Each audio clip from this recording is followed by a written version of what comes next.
The world's largest fence spans over 3,100 miles from Queensland to South Australia. If stretched out, it could easily connect London to New York. And if you'd walk next to it, you'd need 6 months to complete the journey. It wasn't built to safeguard the Australian border. Why would it, since Aussies are just surrounded by water? It wasn't meant to protect some important building either. Its purpose is to keep some animal species away from each other. It was back in the late 1800s when Australians started building parts of this fence. They wanted to create a barrier separating the lively, bustling part of the country where cities like Melbourne and Sydney thrive from the harsh, dry outback. They used wooden posts dug deep into the ground, linked up with wire mesh standing about 6 feet tall. Some parts of the fence even have a second electrically charged layer. To make sure this fence did its job, they added some red and white lights to help guard things even at night. A team of over 20 people work full-time to keep things in check here. And every year, local authorities chip in around $750,000 to keep the construction in shape. Why all this trouble? The main reason was dingoes. These gingery, wolf-like creatures are Australia's largest carnivore mammals, and they're also apex predators. They were causing a lot of trouble to local farmers, especially in southern Queensland, where they often go after sheep. For the most part, the fence has been doing its job okay, but it's not foolproof. Some dingoes still manage to sneak through. Other times, wild camels end up crashing into it. That's because Australia has quite a massive camel population roaming around. But this man-made solution did more than locals expected. They thought there would just be fewer dingoes within the fence, but fewer dingoes mean more kangaroos. And more kangaroos mean more competition with the sheep for food. It's not just the bigger species feeling the squeeze. The smaller animals and the greenery also went through changes. With all this competition in a smaller space, locals noticed less diversity in the plant life and small animals. The soil became less nutritious over time, affecting plant growth. Plus, the fence acts as a roadblock for animal migration and seed dispersal. Even the sand dunes are feeling the effects, with less grass cover to hold things together. When scientists looked at kangaroos on both sides of the fence, they noticed that the young pups inside were lighter and tinier on average. The outsiders had bigger feet and heads for their age, and it wasn't because they were eating a different diet. The kangaroos that were stuck sharing the land with dingoes had to bulk up faster to survive. On the flip side, those inside the fence took it slower because they weren't under the same type of pressure. These had to compete with a lot of other creatures for food, so a bigger size wasn't a priority anymore. Researchers are still not sure if this difference is a quick fix or a long-term gene adaptation. What about domesticating dingoes? Wouldn't that help? Many think dingoes were once pets in Australia, but it's not known for sure. These days, they're pretty wild, just like wolves, hyenas, or coyotes. Most of them don't need packs to survive and are solitary hunters with sharp instincts built in. So taming them isn't going to be easy. Still, taking down the construction is not an option for now. Australians are so strict when it comes to making sure dingoes are kept away that they even put laws in place for people who mess up with the fence. Leaving a crossing gate open can put people behind bars for up to 3 months. Damaging the fence can cost people 6 months' worth of their freedom. It wasn't the first time Australians thought a fence could help with animal issues. Before they needed it for dingoes, they experienced a serious bunny invasion. Cute as they are, rabbits were damaging the land used for farming, so locals thought of a 3-part fence. The first one stretched all the way from Ravensthorpe in the south to Pardue Station on the Pilbara coast. It was over 1,100 miles long, making it the longest unbroken fence globally at the time. All these bunny problems could have been traced back to a man named Thomas Austin.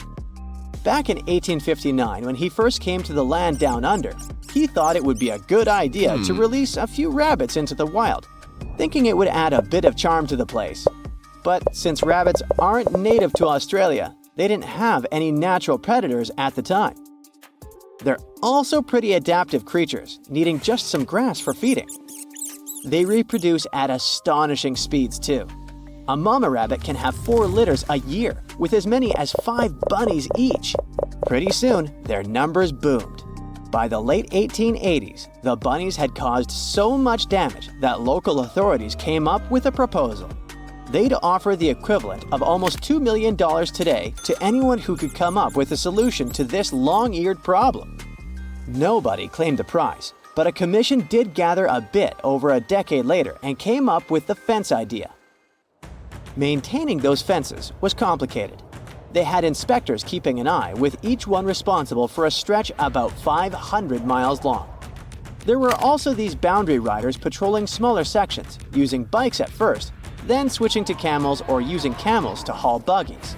They even tried using cars at one point, but they couldn't handle the rough terrain and constantly had punctured tires. In terms of its effectiveness, well, by 1902, rabbits were already hanging out on the wrong side of the fence. That's why, 4 years later, they put up another one. It worked for a while, so much so that the local authorities didn't bother helping out farmers past that second fence with rabbit netting loans. Those caught between the two fences, however, still had a rough time dealing with rabbit trouble. Soon enough, rabbits spread even over fence number 2, and it was clear the solution didn't work. In some areas, even while the fences were being built, those sneaky bunnies found their way past them.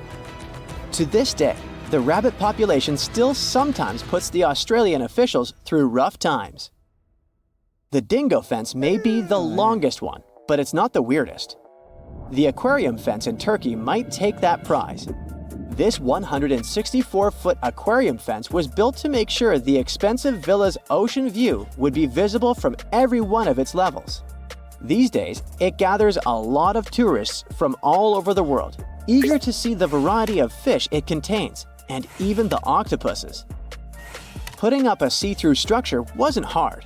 The real challenge was connecting the aqua fence to the Aegean Sea through a buried pipeline stretching across 13,000 feet of land. This ensures water constantly flows, keeping the aquarium clean and the fish happy. To make sure no one damages the delicate fence or steals any of the fish or two, the owner also invested in security. He installed a network of 17 cameras equipped with facial recognition. Visitors are free to look and take pictures, but step too close and you're likely to trigger alarms. Another one of those weird fences is New Zealand's bra fence. If you ever find yourself through central Otago, you might stumble upon a fence adorned with bras of all kinds of shapes, sizes, and patterns. Its story takes us back to 1999, when people in the area found 4 bras mysteriously hanging on the fence near Cardrona Valley Road. Some were a bit surprised, but then others started adding their bras to the decor. Some more bras appeared, and it became a must-see spot for tourists. Its popularity was so high that at times it caused traffic problems in the area.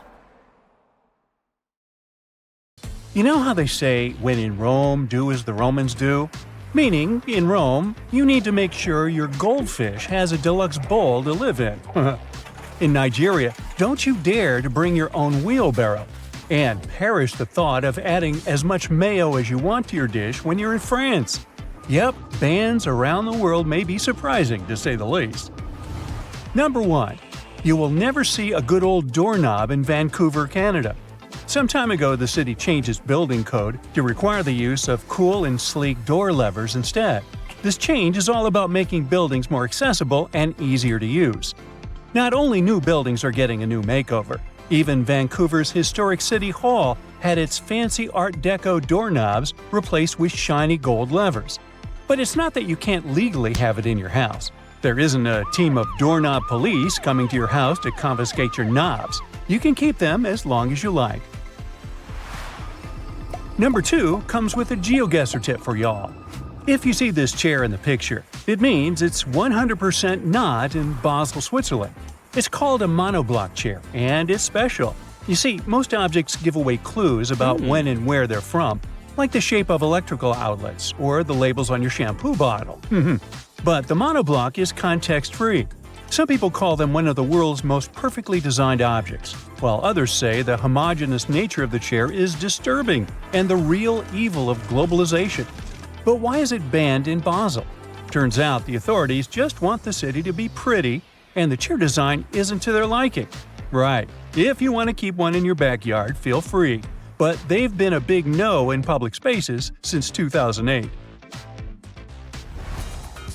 3. If you were ever thinking of bringing a wheelbarrow to Nigeria, I've got some news for you. Don't even try. Should you need it for some reason during your stay in Nigeria, just buy one there when you arrive. The authorities won't let you bring your imported wheelbarrow across the border. Why? Well, they're all about supporting their own manufacturing industry, so they want to give their local wheelbarrow makers a chance to shine. At number 4, we've got China, where the authorities decided to put a stop to time travel. Wait a minute, it's not what you think. No time travel machine has been invented. The ban is on TV shows and movies. By the way, it's not something new. The law was introduced in the early 2010s. Apparently, the big shots in charge want to keep things real and are not too keen on distorting historical events. They say some scripts are getting a bit too wild, making up myths, promoting superstition, and disrespecting the country's past. 5. Coffee pods. They've become super popular because they make brewing coffee so easy. But Hamburg, Germany doesn't seem to be a fan of those pods. Around 8 years ago, they took a stand by banning plastic coffee pods from authorities' offices. These little pods are made of various materials, making recycling a real challenge. While it's true that these coffee capsules can create a lot of problems, they're still loved by many. In fact, they've become a big hit in the US and Europe, making up a chunk of the coffee market. Hamburg is hoping to lead the way in showing people just how wasteful these pods really are. Number 6. Chewing gum. It has been banned in Singapore since 1992. The ban was put in place to stop people from sticking gum in all sorts of weird places, like subway doors, lock cylinders, and elevator buttons. Yuck. But costly train shenanigans were the last straw for the authorities. The ban was put in place after some serious gum incidents on the mass rapid transit or MRT trains in the late 80s. Some mischievous pranksters have been gumming up the works on MRT trains by sticking chewing gum on the door sensors. That caused a sticky situation and messed up train services. And there you have it, chewing gum got completely banned. Now, just a note here, yep, these are gums prescribed for therapeutic or dental reasons. And yep, they're still allowed.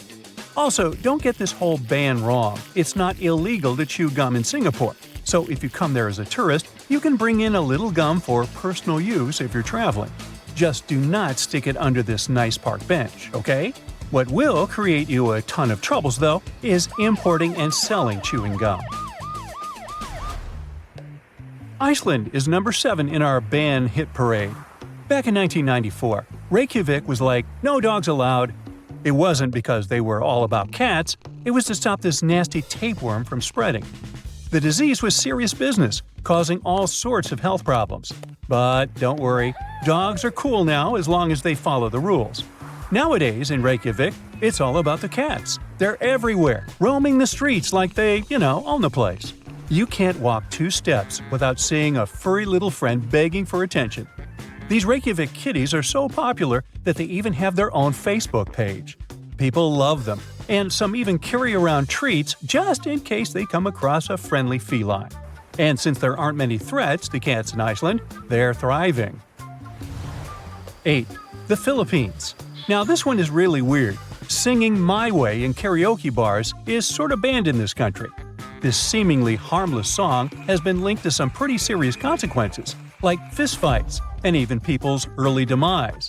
No one knows the exact number of lethal cases caused by this song, but there have been at least a handful of incidents in the last 10 years.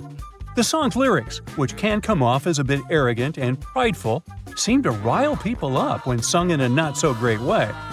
This has led some karaoke bars to unofficially ban the song to prevent any craziness from breaking out. 9. Hey, have you heard about Japan's Metabo law? It's all about measuring waist sizes to tackle obesity. It was introduced in 2008. And the idea was that if companies and local authorities didn't meet the goals, they would face financial penalties. The Ministry of Health believed this campaign would help prevent various health conditions. So, every year, people aged 40 to 75 had to get their waste measured. Employers and local authorities needed to make sure at least 65% of people participated. The goal was to reduce Japan's obesity rates by 25% by 2015, and if they hadn't made it, they would have gotten slapped with a fine. Did it work? Well, in 2024, there are only 4.5% of people who reportedly have weight issues in Japan. Number 10, and we're back to Canada. So if you catch someone in there counting out pennies in line, you can totally have some fun with them, legally speaking, of course. According to the Canadian Currency Act, there's a limit to the number of pennies you can use in a transaction, 25 to be exact. So, if someone tries using 26 coins, you can play sheriff and send them to coin jail. Snatch up their pennies as evidence. Yeah. 11. A condiment-regulated country here. Apparently, in France, they're cracking down on condiments in public schools. They're trying to make meals healthier for students. The rule is that you can't just go crazy with mayo, ketchup, and vinaigrette anymore. They have to be served according to the dish. Finally, Italy. In Rome, you can't keep your goldfish in a boring old glass bowl. Nope, that's considered cruel, because those little guys need their oxygen flow. Plus, if you keep them in a bowl for too long, they might go blind. Also, you can't give away goldfish as prizes. The law has a whole subsection about it. So if you're planning on bringing a goldfish home from your next trip to Rome, make sure you've got a fancy tank ready for them. And thank you for watching. In Mongolia, dinosaurs used to live, and now there are as many horses as there are people and 10 times as many sheep there. It's the emptiest country in the world. The capital has been moved 28 times, and they even have their own Olympics. So Mongolia is located right here, on the plateau of Central Asia, right north of China. It's the 19th country in the world by land area, but it only has a bit over 3 million people. It's like the population of Los Angeles, but having a whole country to themselves. If we don't count Greenland, Mongolia is the country with the lowest population density. It has only 2 people per half a square mile. The United States has 37. Well, that is if we only count people. Mongolia has a lot of livestock, about 67 million. It's 20 times more than the number of people there. Half of that livestock is sheep. Yet, of all their animals, the most prestigious one is the horse. There's a traditional saying, a Mongol without a horse is like a bird without wings, and it explains a lot. A person with many horses is considered wealthy, but don't picture huge farms with big stables filled with horses. In Mongolia, having stables is more of an exception. Horses there roam free outside all year long. It costs next to nothing to sustain a horse there because they roam outside and even find food themselves, and the country's nature provides them with enough. Winter is tough because everything is covered in snow, but horses can separate grass from snow. They get frail by spring due to a lack of food, but recover very soon after winter is over. A family can have a sacred horse in their herd. It wears a blue scarf around its neck and is almost never ridden. People there do love their horses, and this tender relationship goes centuries back. There are many songs, stories, myths, and artwork featuring horses. In the Mongolian language, there are about 500 words to describe the traits of horses, and over 200 words to describe the coat color and pattern alone. Horses have a spiritual meaning too. It's believed that they have spirits that can help the owner, and they are also believed to be a transport to heaven, so they were often sacrificed after their owner's passing. Apart from domestic animals, the country is home to some endangered species. Plus, back in the day, dinosaurs roamed the land. The first ever discovered dinosaur egg was found right there. Today, dinosaurs are, of course, extinct, except in the movies. But there are snow leopards in Mongolia, and those are also rare. If you ever do go to this country, you must be careful. Snow leopards are so quiet, you won't hear them approaching you. They make no sound as they walk. But let's get back to geography. The climate in Mongolia can be harsh and unpredictable, Within just one day, the temperature can change by 35 degrees Fahrenheit. The country doesn't have any access to large bodies of water. That's why it's very dry and doesn't get much rain. In the south of Mongolia, there is a part of one of the coldest deserts on Earth, the Gobi Desert. Only 5% of the desert is covered in sand. The rest is bare rock. It has rivers, small lakes, and grasslands, but also gold, coal, and copper. So it's not a very typical desert, but still a desert. Rain clouds don't reach there because of the Himalayan range that keeps the area in the shadow. The desert is expanding every year, because of climate change, of course, but also because of deforestation and changes in land use. The whole country is quite dry with little precipitation, and that's why the inhabitants aren't afraid of the desert. Yes, the desert is populated. There are people living there. They're nomads who are busy with raising cattle. Nomads are people who don't have a settled home. They travel with their animals from place to place following the seasons. When they settle somewhere before their next trip, they set up a tent that is called a yurt. These have been homes in Mongolia for thousands of years, and it's amazing that some people still live in them. The skeleton of a yurt is made of poles, which are then covered with layers of felt and waterproof fabric. The Mongols are a very welcoming nation overall, but the nomads are on a whole other level. They don't get guests often, and they're always ready to greet someone and give them a taste of traditional horse milk. They don't even have bells at the entrance of their yurts, inviting guests to walk right in. Of course, there are also people who live in cities and villages and have settled homes, and they are the majority, about 3/4 of the population. The biggest city in the country is the capital, Ulaanbaatar. Almost half of the country's population is concentrated there, in just one city, even though it's the coldest capital city in the world. The average yearly temperature there is 32 degrees Fahrenheit. The average temperature in Washington, D.C. is 60 degrees, and it's 44 in Ottawa. When the city was first founded in the 17th century, it was located about 180 miles southwest of the current place. Then it was moved a little bit 28 times until it finally settled in the current location. Why? Well, back then, most of the population were nomads, so the capital city was a mobile settlement too. Depending on seasons, pastures, water supplies, and many other factors, it moved along with its inhabitants. Now the city is big and settled, so maybe it won't be moved again. But who knows? I know, I have yet to tell you about the Mongolian Olympic Games. The event is called Nadam Festival. It's an annual festival held in the middle of summer that most Mongolians watch. In one form or another, the festival has existed for centuries. Locally, the festival is called the 3 Games of Men, and people compete in 3 skills that have traditionally been considered 3 manly skills. So, what are those 3 games? It's Mongolian wrestling, horse racing, and archery. Originally, it was just men competing, but recently women have started participating in archery and horse racing. Mongolian wrestling is a folk wrestling style that's been around for thousands of years. The depictions of it can be seen on many ancient plates found in the area. Today, it's the most popular sport in the country, and Mongolia hosts many international tournaments too. So, of course, there is a wrestling part at the festival, and it's the first game.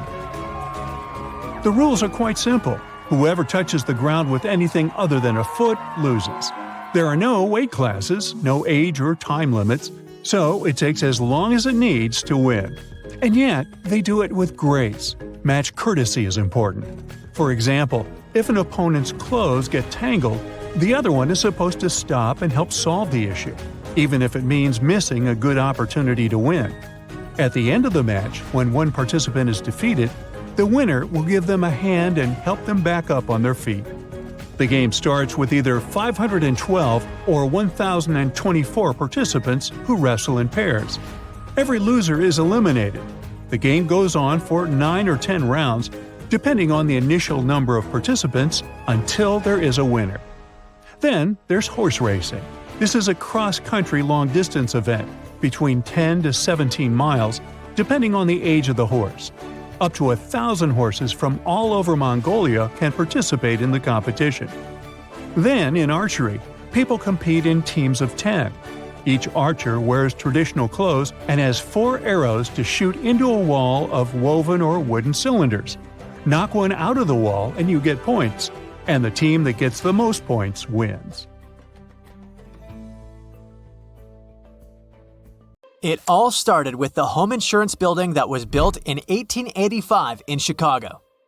Just a 10-story building, but it was a revolution at the time. And that was the beginning of the era of skyscrapers. It was constructed using a revolutionary method. The building had an inner skeleton made of steel, which allowed the walls to be thinner and the whole structure being higher than ever. It stood until 1931, when it was demolished to build the Bank of America that stands even today. That very same year, the construction of the Empire State Building in New York was completed. The Empire State is as tall as 10 home insurance buildings on top of one another. That's the construction progress humanity made in just 46 years. The Empire State became the tallest construction in the world and held that status for 39 years. Now, a bit more than a half-century later, the Empire State Building is ranked 53 on the list of the tallest constructions. Humanity has climbed way higher. The tallest building in the world today is Burj Khalifa, located in Dubai in the United Arab Emirates. It's 2,717 feet tall, more than 2 Empire State Buildings on top of one another. Even though skyscrapers started out in the United States, they became tremendously popular in Asia. Just to put it in perspective, around 80% of the skyscrapers that exist in the world are in Asia. And in total, the continent has over 7,500 skyscrapers. The country with the most skyscrapers is China, having almost 3,000 of them. Why do they like skyscrapers so much? Well, Asia has the largest population in the world and their economy is booming. So, growing high is a perfect solution to fit as many people as possible in its cities. But close to China, there's also India, having almost the same population. Still, they have 10 times fewer skyscrapers, with their number being a bit over 200, and most of them being located in Mumbai. So why doesn't India build skyscrapers if it's such a great way to accommodate people? Turns out, the country strictly regulates the construction, saying that it's due to health and safety. You see, there's quite a popular urban theory that big structures that accommodate a lot of people lead to higher population density, more anonymity in the city, and lower safety in the territory. So India is trying to avoid it by building low. Problem is that when a city can't accommodate everyone who wants to live there, the cities start growing horizontally. One more thing is that the land and the apartments are very expensive due to their scarcity, so very few people can afford it. This way, India has started to loosen the restrictions recently and is now slowly allowing to build a bit higher. 34 skyscrapers are now under construction. Do you know what other place in the world refuses to build skyscrapers too? Europe. New York alone has more skyscrapers than all of Europe combined. There are just 250 skyscrapers in Europe, and half of them are in just 3 cities. Europe has a whole different reason to resist tall buildings. The history of skyscrapers goes back to just a bit over 100 years ago, to the 20th century USA. The USA is quite a young country, and the cities are still being built from scratch. There is a lot of available land. When the United States were being built, many European cities had already been around for dozens of centuries. There's not much more room for construction, and no one has any desire to take down the Colosseum and put some fancy skyscraper there instead. There was also no practical reason for changing things. The driving force of Asian and American skyscrapers is the booming population of the cities. Also, Europeans are very protective of their city skylines. The story comes to Brussels, the capital of Belgium, which even got the term Brusselization. In the 1960s, there were no zoning regulations and some buildings in Brussels were demolished to make room for more modern buildings to develop business districts. Uncontrollable construction started, and modern buildings were built in random places around Brussels. They had no cultural or historical value, and they didn't fit in the city architecture at all, messing up the city's image. Many architects and people protested, and new laws were introduced restricting the demolition of buildings of historical importance and taking construction under control. Other European countries learned from Belgium's mistakes. Populations across Europe still dislike modern structures. Many cities adopted zoning regulations, and building a fancy glass skyscraper in Europe isn't that easy. Still, cities with big financial centers like London, Frankfurt, or Istanbul require commercial space. So, in some cities, there are several skyscrapers somewhere outside the historic centers, forming separate skyscraper districts. Rome, the capital of Italy and one of the oldest cities in the world, rejected skyscrapers completely, stating that no high-rise will ever appear there. Also, have you noticed that most skyscrapers are made of glass? Turns out, the choice is not random at all, and there are several reasons to favor glass in their construction. The first one is that glass can be pressed in every shape possible, so the skyscraper can no longer be just a plain, boring vertical tower as before, but all of these fancy designs we have around the world now. The second reason is that glass is a very thin material. The walls are thinner and the floors are bigger, providing more inner space, unlike in the pre-home insurance building times. Glass is also transparent. Glass reduces the need for electrical lighting inside the building, so it's also very cost-effective. Even more, glass is temperature and therefore weather-resistant. And finally, it just looks posh, fancy, and modern. So, theoretically, skyscrapers maximize urban space, accommodate more people, and reduce energy use. In practice, everything is a bit less efficient. Skyscrapers have more space between them than lower buildings, so that already means more land used than we imagined.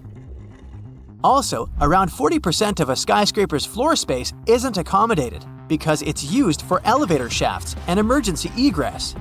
Every additional floor adds less floor space than the previous one. As for the energy, skyscrapers still require a lot of heat and cooling, and we shouldn't forget about the energy elevators use. Okay, let's find out what are the countries with the biggest number of skyscrapers in the world. I'll give you the top 15 as of September 2022. So, number 15 is Panama, with 66 skyscrapers there. Number 14, with 67 skyscrapers, is Turkey.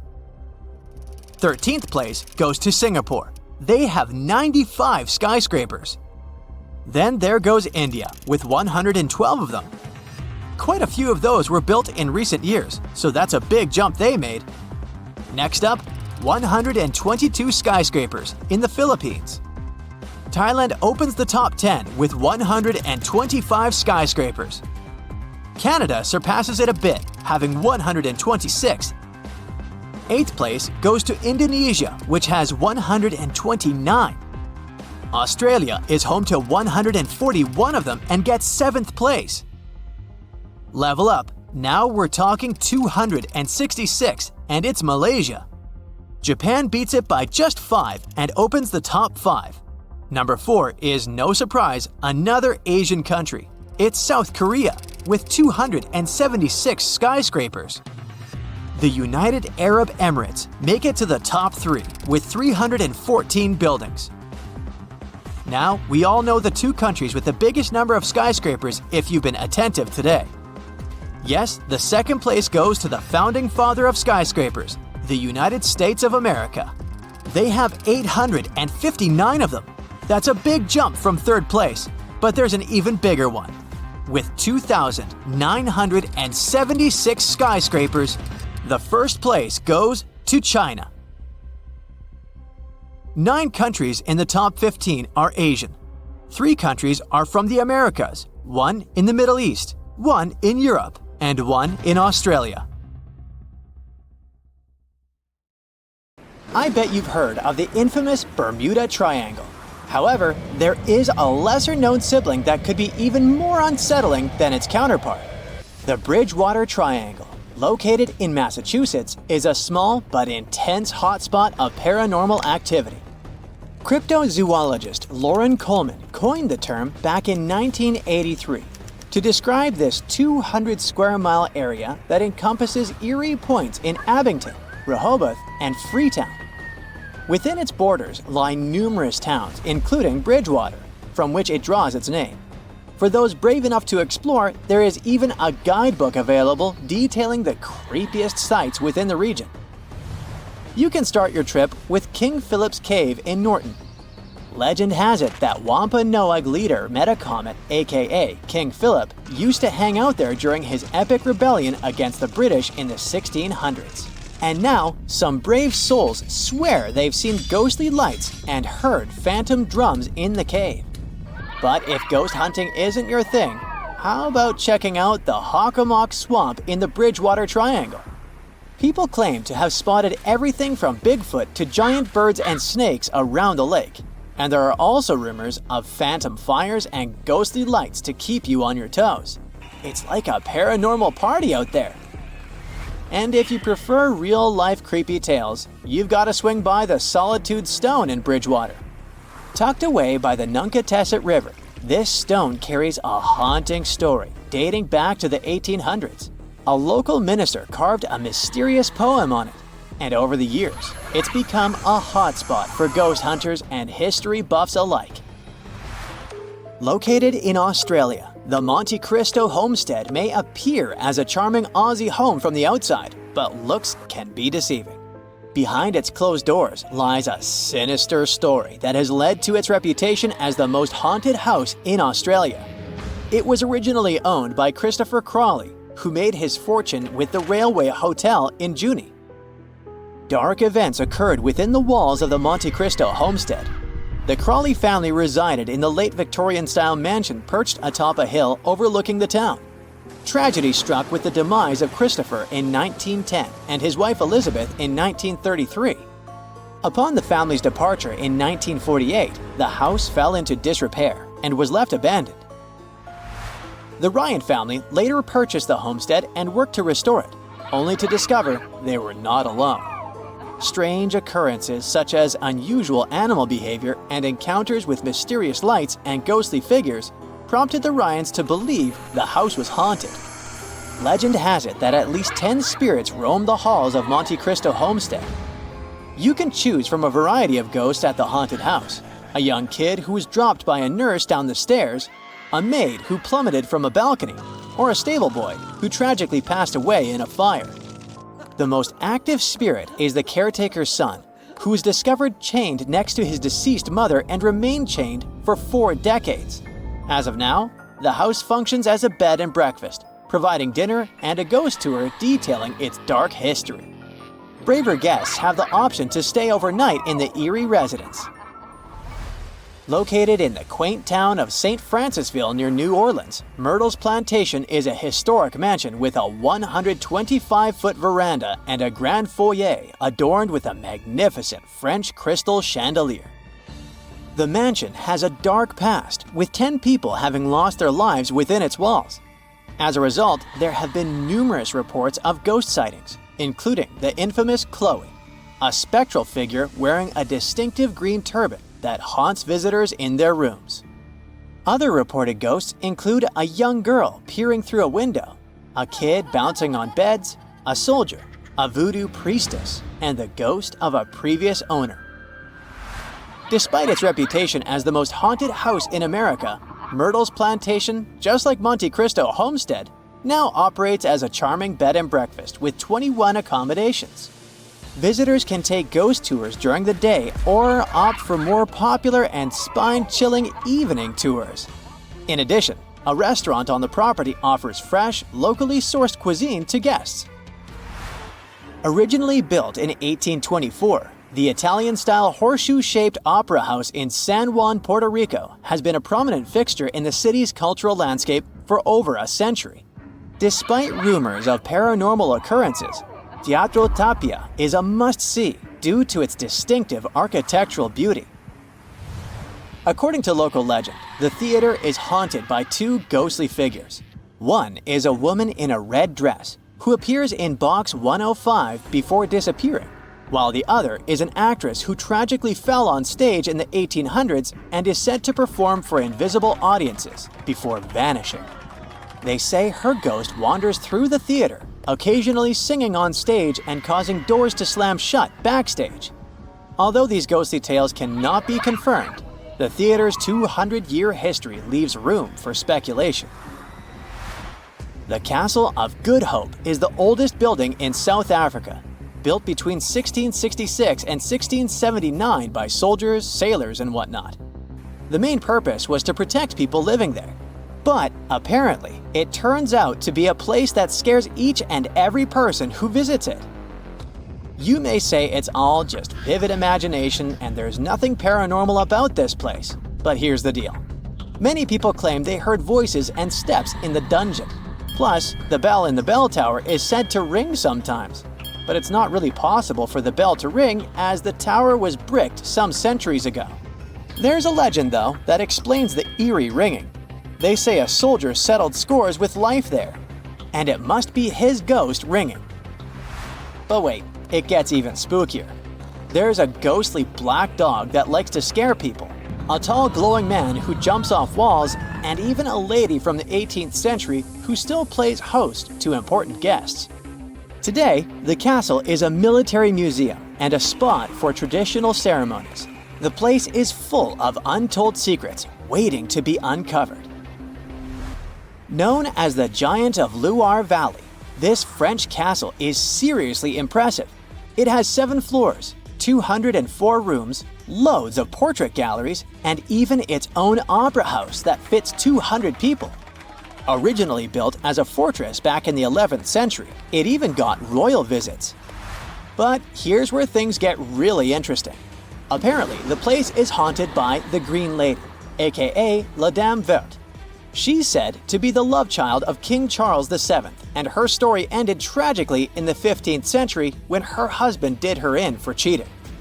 People claim they've seen her ghostly figure in the chapel tower, decked out in her signature green dress with creepy, hollow eyes and a missing nose. Some even say they've heard her wailing throughout the castle. Now, this castle has been turned into a swanky hotel that throws cool events like markets.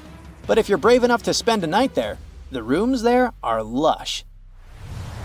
Step inside the ancient Ram Inn, a place where darkness lurks around every corner, and the spirits of the past never truly rest. Whispers echo through the halls, accompanied by the sound of distant footsteps and the unexplained feeling of icy fingers brushing against your skin. Shadows dance in the flickering candlelight, casting eerie shapes on the ancient walls, adorned with sinister symbols of a forgotten time. As you venture deeper into the inn, the temperature drops dramatically, sending a chill down your spine that no amount of layers can warm. The ghostly apparitions that roam the corridors are said to be lost souls seeking revenge, or simply unable to move on to the next realm. In the bishop's room, the most haunted of them all, the oppressive energy is suffocating, as if the very walls are closing in on you. But despite the overwhelming sense of fear and dread that permeates the inn, there are those who are drawn to its darkness like moths to a flame. They seek out the thrill of encountering the unknown and the rush of feeling the presence of the supernatural up close and personal. Now, before somebody gets married in India, they get a thorough, shall we say, snooping, sometimes without even being aware of that. There are pre-matrimonial detective agencies in India that provide services of private investigators. There are also spit inspectors. These people, also known as nuisance detectors, catch and give fines to those who litter or spit in public. One more profession you aren't likely to meet anywhere else is an ear cleaner. So the process of removing earwax requires some traditional instruments. They don't use Q-tips we're so used to. Their instruments are called the steel needle, some cotton, and a pincer. Yikes! The ear cleaner rolls some cotton around the needle so it looks like a Q-tip, and the clients have their ears cleaned. Ear cleaners usually can be found somewhere in the city center, around monuments, or at a local market. This profession is rare and exotic in today's India, but it used to be quite common. In this country, your dream may come true and you'll get paid for sliding down a water slide. The profession's called water slide tester, and these people have to control if the slides are both safe and fun. Usually these people work in various hotels and spend most of their time in planes, traveling from one resort to another. There's a village where locals have no locks on doors. Not a single house there has one. Even public toilets have no locks or doors, only a curtain, thank you. It might seem somewhat reckless, but in fact, it's one of the safest places out there. The locals lean a wooden stick against the door just to keep the stray dogs out of their houses. The only police station opened there only in 2015, and still there are no complaints.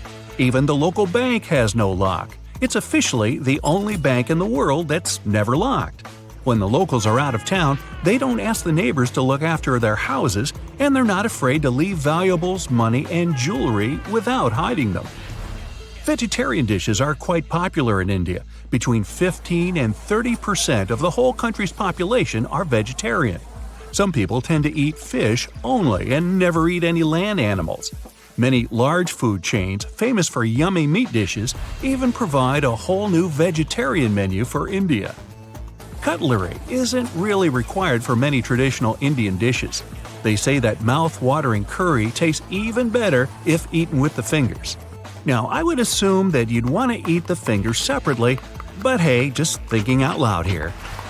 There's also a wide range of crazy traditional dishes, but there's one called… okay, let's just put it on the screen, thanks. It's made from potatoes, which are pretty common for Indian food. The exotic part is that the potatoes in the dish are actually extra old. Even more, they're rotten. And there's a bunch of traditional spices. It's just a side dish, you'll need to choose the main course. Samosas are another traditional Indian dish made of potatoes. They're deep-fried and look like dumplings, and they're both a side dish and a main course. Now, if you love sugar, don't forget to thank India for it. It was first extracted and refined there about 2,500 years ago. Then the Chinese picked up the technique, and it spread all over the world. Another thing you should be grateful to India for is shampoo. The very first version was made from dried herbs, some extracts, and water. Soap berries and soap nuts were widespread in India, so this component was a perfect match for the shampoo formula. It's probably because of the right shampoos that most Indians have absolutely stunning hair and cool hairstyles. By the way, in India, it's possible to cut clients' hair with fire. It's not that widespread though. Only one barber is said to do it. First, they sprinkle the hair with some flammable powder, then they light it up and literally set the hair on fire. While the hair's burning, the stylist creates the right shape with the help of 2 combs. He says the fire helps fix the hair right. He also claims to have at least 15 clients each day who come to get this very cut. He sure makes it look like it's a cinch to do. If you like holidays, India is the destination for you. Indians have about 1,000 various festivals and events. Sometimes people even celebrate the first hair cutting, or who knows, hair burning. All of the local celebrations are totally worth seeing. Holi is the festival of colors, and people consider it to mark the beginning of spring. It starts at the end of February and finishes in March. It involves the famous powder throwing, so don't wear that brand new white shirt to the festival. Diwali is the celebration of lights that lasts 5 days. People give gifts to each other, usually sweets, and light thousands of candles and oil lamps. No other country in the world has that many celebrations. India holds a lot of world records too. The largest sundial in the world is located in the town of Jaipur. It's a tower 90 feet tall. It's made of polished stone and looks like an architectural masterpiece. The shadow of this sundial moves at about 2.5 inches per minute, so you can see the time literally move there. Another longest thing in India are nails. According to the Guinness World Records, the longest fingernails ever belong to an Indian man. They're almost as long as a London double-decker bus. He got them off back in 2018, but before, the total length of all his fingernails had reached 358 inches. There's also a record for the quantity of movies produced per year. In 2018, 1,813 new movies were filmed in India. The quantity is so impressive that if you wanted to watch all the movies made in the country in 2018 and you watched a movie per day, you'd still be watching them today in 2021. North Sentinel Island, which is a part of India, is probably the world's most remote place since nobody can visit it. Strangers aren't welcome there. The locals are quite introverted and would always reject any contact from outside. No ship is allowed to come closer than 5 nautical miles, and special people always patrol the area. It's one of the very few places in the world that has no modern civilization. Recently, the island's been open to the researchers, but tourists still can't visit it. Several years ago, 2 frogs got married in one coastal town named Udupi. It was done to encourage the rainfall. It was too hot, over 120 degrees Fahrenheit.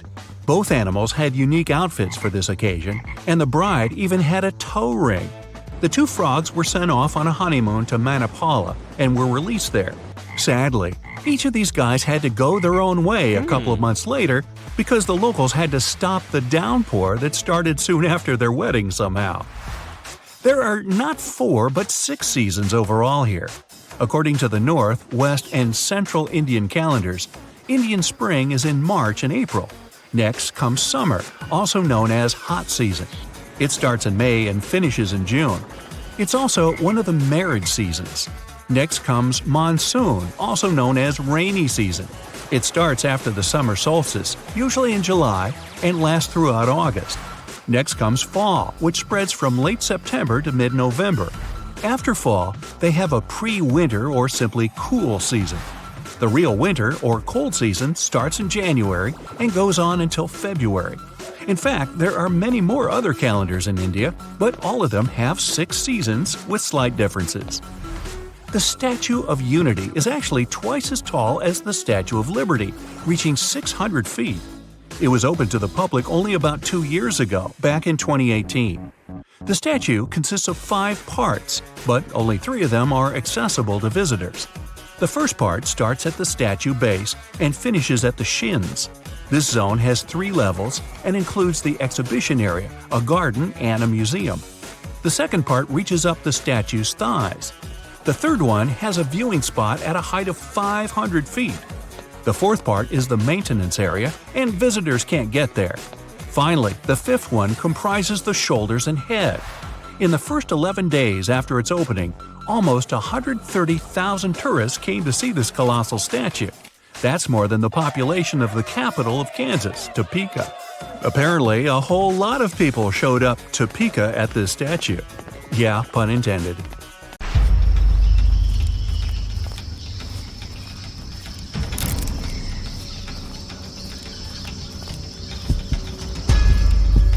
There are bridges in the Indian state of Meghalaya that are created entirely of living tree roots. The bridges are made up of tangled thick roots that makes them strong enough to hold over 50 people at a time. The Khasi and Jantia tribes became masters in the art of growing these insane bridges. They need them to cross the streams below with ease. Some of these bridges are over 180 years old. To make them, the members of the tribe care for the roots until they grow long enough to reach the opposite bank. It can take as long as 10 to 15 years to grow a bridge. In the process, the roots become tightly entwined with one another. This is how the bridges get so strong. Some of them are over 100 feet long. And once a bridge is fully grown, it can last over 500 years. While some roots decay, new ones are continually growing. That's why the unusual natural constructions last so long. Visitors to America's Death Valley National Park were stumped and a little bit scared when they found these highly unusual rocks. They appeared to be moving across the sand, all by themselves. There are many rocks that leave telltale signs in their wake. Scientists are baffled. Some of these rocks weigh over 650 pounds. And some of them have already traveled as much as almost 1,000 feet. There are many theories explaining this phenomenon. but the most probable one claims that the stones move because of something called an ice shove. In the winter, parts of the valley fill with water and the rocks at the bottom become frozen. And since ice can rise to the top of liquids, just like in your favorite soda, the rocks slightly lift from the floor, and then they scrape the muddy bottom of the lake bed. When the summer comes, the water evaporates and the ice melts. All that's left is the rocks and their mysterious trails. Volcanoes can not only shoot out burning hot lava, they can also fire lightning. When volcanoes erupt quickly, ash, dust, rock, lava, and gases are all released at breakneck speeds. This creates so much friction that it causes static electricity to build up and then shoot out in the form of lightning. Fire tornadoes are also a thing. They form when powerful winds hit an already existing fire and drag it upward into a terrifying column. The US watches at least one of these insane spectacles once a year or so. Some of them can reach heights of over 1,000 feet. One of the coolest and rarest natural phenomenon ever is a moonbow. And yes, it's exactly what you think, a rainbow around the moon. But for this lunar rainbow to appear, the conditions must be super precise. The moon must be low in the sky must be dark. Water droplets must be in the air in the opposite direction of the moon. It'll also help if the moon will be shining bright as a diamond. Moonbows occur when moonlight gets reflected off of water droplets in the air. The light hits the droplet at an angle that alters its direction. There are beaches with glowing water that look as if they come straight out of your favorite sci-fi show. These incredible places can be found all over the world, from the Maldives to Puerto Rico. The mysterious glow is caused by tiny marine algae that live under the water's surface.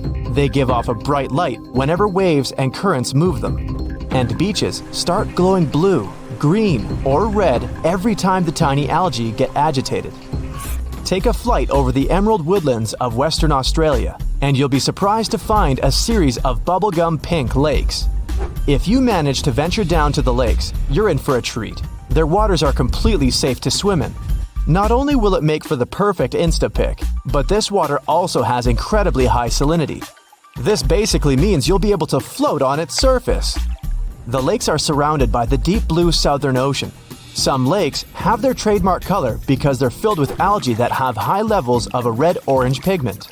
Others are likely to contain tiny microorganisms called haloarchaea. They look red or pink when there's a bunch of them together, and there are people who believe that the lakes have this hue because they're full of bright pink prawns. Light pillars are colorful beams of light that either jet up from Earth towards the sky or shine down from the clouds.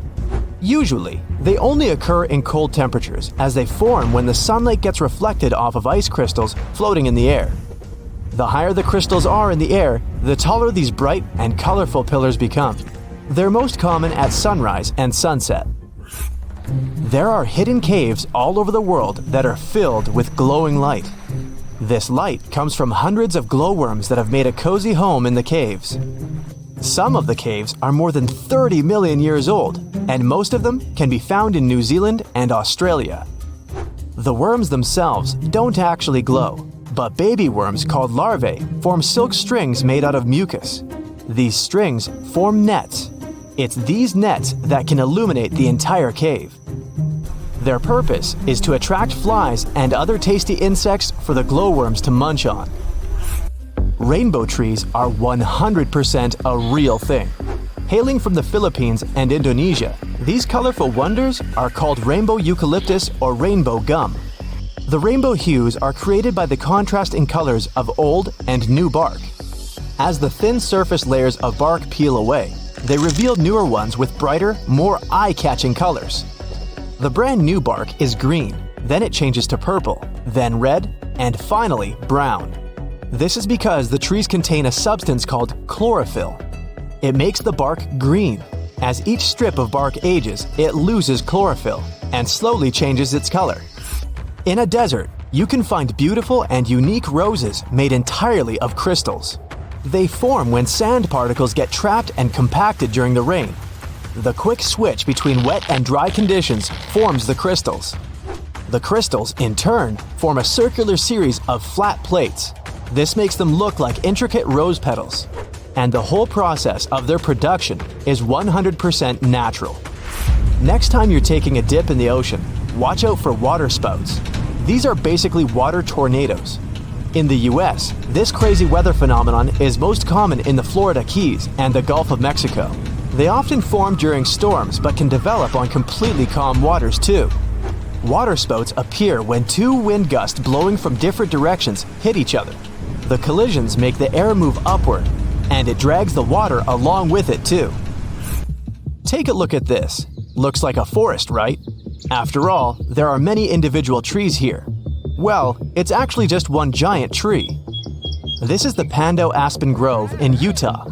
Underneath all that soil, there's a hidden network of roots connecting all these trees together, all 47,000 of them. Technically, this makes the aspens just one massive tree. No one knows how old the Pando Grove is. Some people say it's at least 80,000 years old.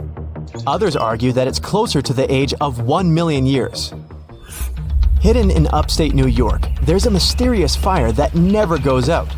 What's even weirder is that the fire is concealed behind a waterfall. The flame is around 8 inches tall and it stays lit thanks to a natural gas seep behind the waterfall. The rocks around the waterfall shelter the flame, meaning it barely ever goes out. Think of animals that climb trees. We've got monkeys, cute little sloths, koalas, and most importantly, goats. Wait, what? Goats in Morocco have taught themselves to climb trees so that they can reach their favorite snack, tasty argan fruit. And farmers love this too. Once eaten by the goats, argan nuts pass through their digestive tract and farmers collect them. These nuts are really useful. When they're roasted, ground, mashed, or cold pressed, they turn into argan oil. It works wonders for hair and can be extremely expensive. No surprise farmers are so happy. Hey there, quick question. What is the capital of Japan? If you said Tokyo, then you got it right. Tokyo is one of the most modern and colorful cities in Japan. But for over 1,000 years, Kyoto occupied that place. Yeah, I know, the names are similar, but while Tokyo is the futuristic center of Japan, Kyoto is one of the most traditional and historical cities in Japan. It's known as Japan's cultural capital. Let's play a game of Spot the Difference. Here are two photos. The first one is from Tokyo, and the second one is from Kyoto. Can you tell what is the main difference between both? Hold that thought for one more second. Here are two more pictures. The first one is from Asakusa, a neighborhood in Tokyo, while the second one is from Kyoto. What would you say is the main difference here? Well, you can probably guess where I'm headed. If you didn't figure it out, I'll spell it out for you. The main difference is in the colors. If you've ever had a chance to travel around a bit, you probably noticed how cities have certain color themes. Like Rome is terracotta, and Paris varies in tones of gray and sepia. Looking at these images, one can see that Tokyo is bright, electric, and looks even a bit chaotic. And Kyoto is monochromatic and gives the impression of being calmer and more peaceful. It's fascinating to see that what causes this distinction between both cities has to do with a certain landscape law. You see, in 2007, Kyoto passed a new law prohibiting colorful street signs. The law also wanted to standardize overall constructions to make the city look more homogeneous. Since Kyoto was Japan's capital city for such an extended period of time, it was built using traditional feng shui architecture and principles. That's why so many of the buildings have that traditional Asian shape to them, the one with the curvy ceiling, like you see in the Mulan movie. Sure, this style is very far from what modern architects are doing today. If you take a look at Tokyo, you'd see glass skyscrapers rather than these old buildings. But that's all part of a bigger plan, set in motion by something called the Miyako Landscape Guidelines. The municipality's main argument to pass the law was that Kyoto was losing its unique landscape due to Japan's modernization. If Kyoto were to follow in Japan's footsteps and build humongous skyscrapers, citizens would lose their view of the three mountains that surround the city. And let's face it, nobody would want that to happen. Plus, it's nice that you can go to different cities in Japan and notice that they are unique in their own way. If the landscape law was to be effective in all of Japan, we wouldn't get to see architectural marvels such as the Tokyo Sky Tree and the Asahi Flame Building. Now take a look at the Akihabara district in Tokyo. It is known as one of Japan's most modern neighborhoods. It's filled with top-notch technology at every corner. And yes, it's also filled with signs everywhere. If we compare it with Kyoto after the passing of the new law, the first thing that would have to go are the rooftop signs. Oh, and flashing and moving lights are also illegal there now. This Kyoto Starbucks also illustrates what I'm talking about. If you were strolling along the bucolic streets of Kyoto's countryside, searching for a place to get a cappuccino, you'd miss this coffee shop completely. I think we can agree that the traditional Starbucks logo was made to call attention, with that crowned siren-like creature supported by a very green background. In other places in Japan, it still looks like this. But in Kyoto, the brand went above and beyond to respect the new guidelines and produced this beautiful wooden logo and a little plaque that says this building has lattes. Yes, indeed. There are multiple examples like this. In Kyoto, the 7-Eleven doesn't have its traditional red, orange, and green stripes. Its logo was changed to black and white. You can think that's dull, but I think we can agree to disagree. It looks perfect when you look at its surroundings. Oh, and what about McDonald's, the world's most famous burger franchise? It kept its yellow logo, but took the red out of the background. In terms of the color palette allowed, the law uses the Munsell color system to determine which chroma levels are acceptable. Usually, the faded version of strong colors like red, black, green, and so on are accepted. Now, imagine if they adopted a Wes Anderson palette. It would look like a Toy City, that's for sure.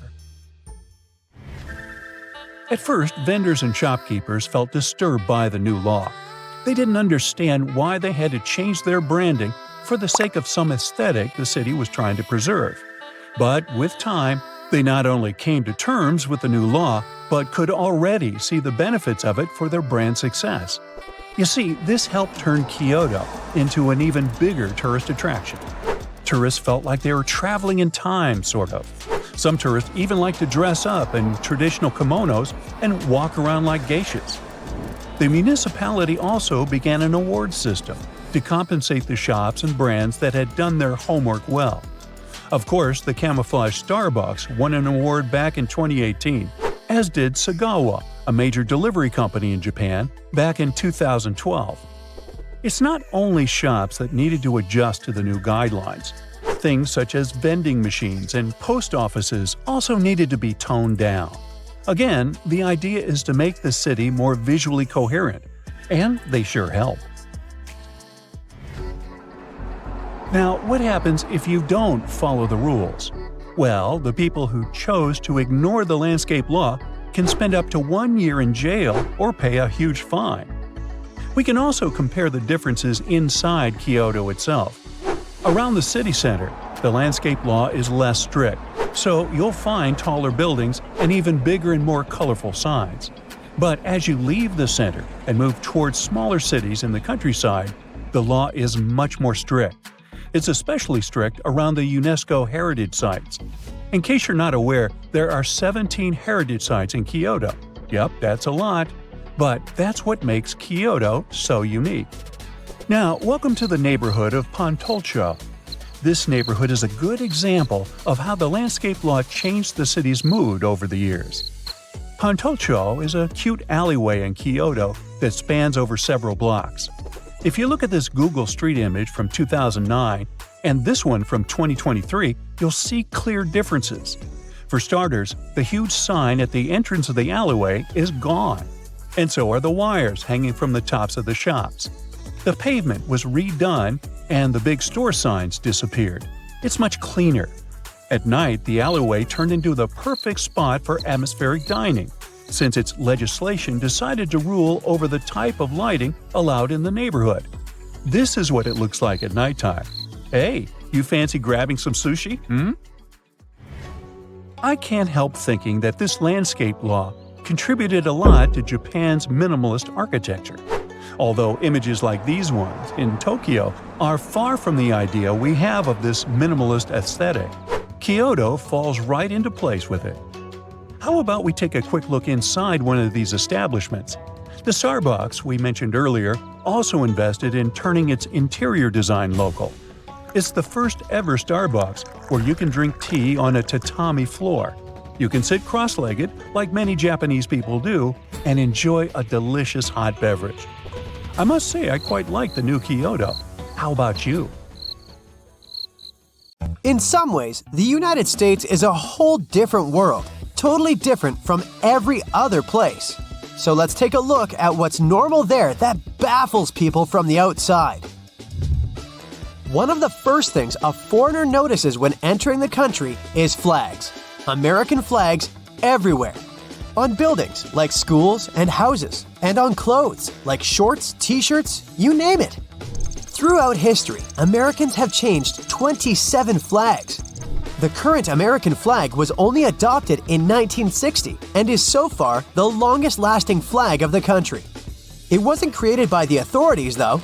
In 1958, there was a contest for a design of the new American flag, and the winning flag was made by a 17-year-old high school student from Ohio. The reason why Americans love their flag so much is national pride. But why not so many countries do the same? Well, some countries avoid displaying them for historical reasons. Other countries only raise the flag on special occasions to highlight the importance of the event. Still, some countries display their flag as often as Americans do. In Denmark, people are quite proud of their flag too. They decorate the winter holiday tree and birthday cakes with them, and you can always find stickers with Danish flags, red and white candles, and other goodies with the flag in a grocery store. People in Sweden are also very much into their flag and have flagpoles everywhere. Now, let's go to a restaurant, shall we? Many things there are very specific to the States. Like, for example, tons of ice in every drink. Turns out there is some history to this preference. America has always had a lot of ice as a resource, since New England's lakes and rivers have a lot of those during winter. Centuries ago, before refrigerators and other helpful cooling machines, that kind of cold resource was very valuable, and the States started exporting ice to other parts of the world. And also, of course, consuming it themselves. They started to put ice in their hot drinks, in contrast to the British, who were always drinking their beverages hot. The ice in the drinks has become an American thing, and it was also considered a rich person's drink. Yep, the ice would also show a person's status. Of course, with time, when refrigerators appeared, ice became available to everyone, and Americans started to add it to their drinks commonly. The habit remained, but also, ice drinks are very refreshing, which is especially important in the hot south of the country. But if you come from abroad and don't want your drink freezing cold, always specify it to the waiter. The next striking thing is the huge portions that are served, and there is a reason for that too. It wasn't always like this, but in the second half of the last century, due to pesticides and fertilizers, farmers started to be able to grow more food than they used to. The government caught on, subsidizing them to grow even more food. So, the amount of available food increased. Over time, companies started to increase the sizes of their portions. Why serve less food and get less money if you can serve a bit more and also charge more? That's good for business, and it's a win-win. Customers get more food for just a little bit more money. So, larger portions stuck. Okay, now we need to take a little toilet break. And, surprisingly, there are a lot of foreigners who find American toilets weird. First, what's up with those huge gaps in bathroom stalls? Let's start with the more obvious part, gaps on the bottom of the doors. Those are quite common, even outside the US, and they serve several purposes. First, you can see if there's a person inside without trying to break into an occupied stall. Second, it provides some ventilation and makes it easier to clean the floor in the bathrooms. The gaps on the sides are more questionable. Of course, people on the outside can't see everything going on behind the door, but still, there's not much privacy whatsoever. In most other countries, the gaps are either negligible or non-existent. So what's up with them in America? I did some research. Some sources say that since every inch of material is expensive, wide gaps are made to reduce the costs of bathroom stalls. Other sources say that when people feel exposed like this, they have fewer incentives to do something illegal in public bathrooms. Next observation, American toilets have way more water in their bowls in comparison to, for example, European ones. The reason is that those types of toilets use different flashing systems, and an American one needs more water to flush effectively. In many countries, especially in Asia, most bathrooms have bidets, which are used for after-toilet cleaning, and tourists don't understand why Americans wouldn't adopt those too. After all, if you step in mud, you'll go and wash your foot instead of just wiping it off with a tissue. The same logic works here. Also, it reduces toilet paper usage. So it's more sustainable and it's environmentally friendly. Some say there's a strong stigma in America around bidets that is extremely hard to overcome. Others say that toilets in the US don't have enough room to install a bidet. So they don't have those, especially if there are other well-known ways. Before we leave the restaurant, we need to tip the waiter. Tipping in the United States is way more common than in most other countries. You're expected to tip any service person who helped you with something. While some kind of tipping exists in some other countries, the extent of it is smaller. And there are also countries like Japan and Denmark where tipping isn't a thing at all. Those countries have minimum wage laws that dictate decent wages employers must pay their workers. This way, the need to pay money to service stuff isn't pushed onto the customers. By the way, here's one more fact about the prices. Probably the craziest thing in the States tourists have to adapt to are prices in stores. The tax isn't included into the displayed price and is added on top while checking out. So people who are short on money can't pre-calculate the price they will have to pay to make sure that they have enough money. But really, why is it so? The main reason behind such a weird policy is transparency. This way, taxpayers know how much tax they pay and can resist raising the tax rate in case it comes on the national agenda. Also, it allows buyers to compare the costs of products across states fairly, since tax rates may differ. So, if the tax isn't included, you compare the actual bread costs between Alabama and Alaska, for example.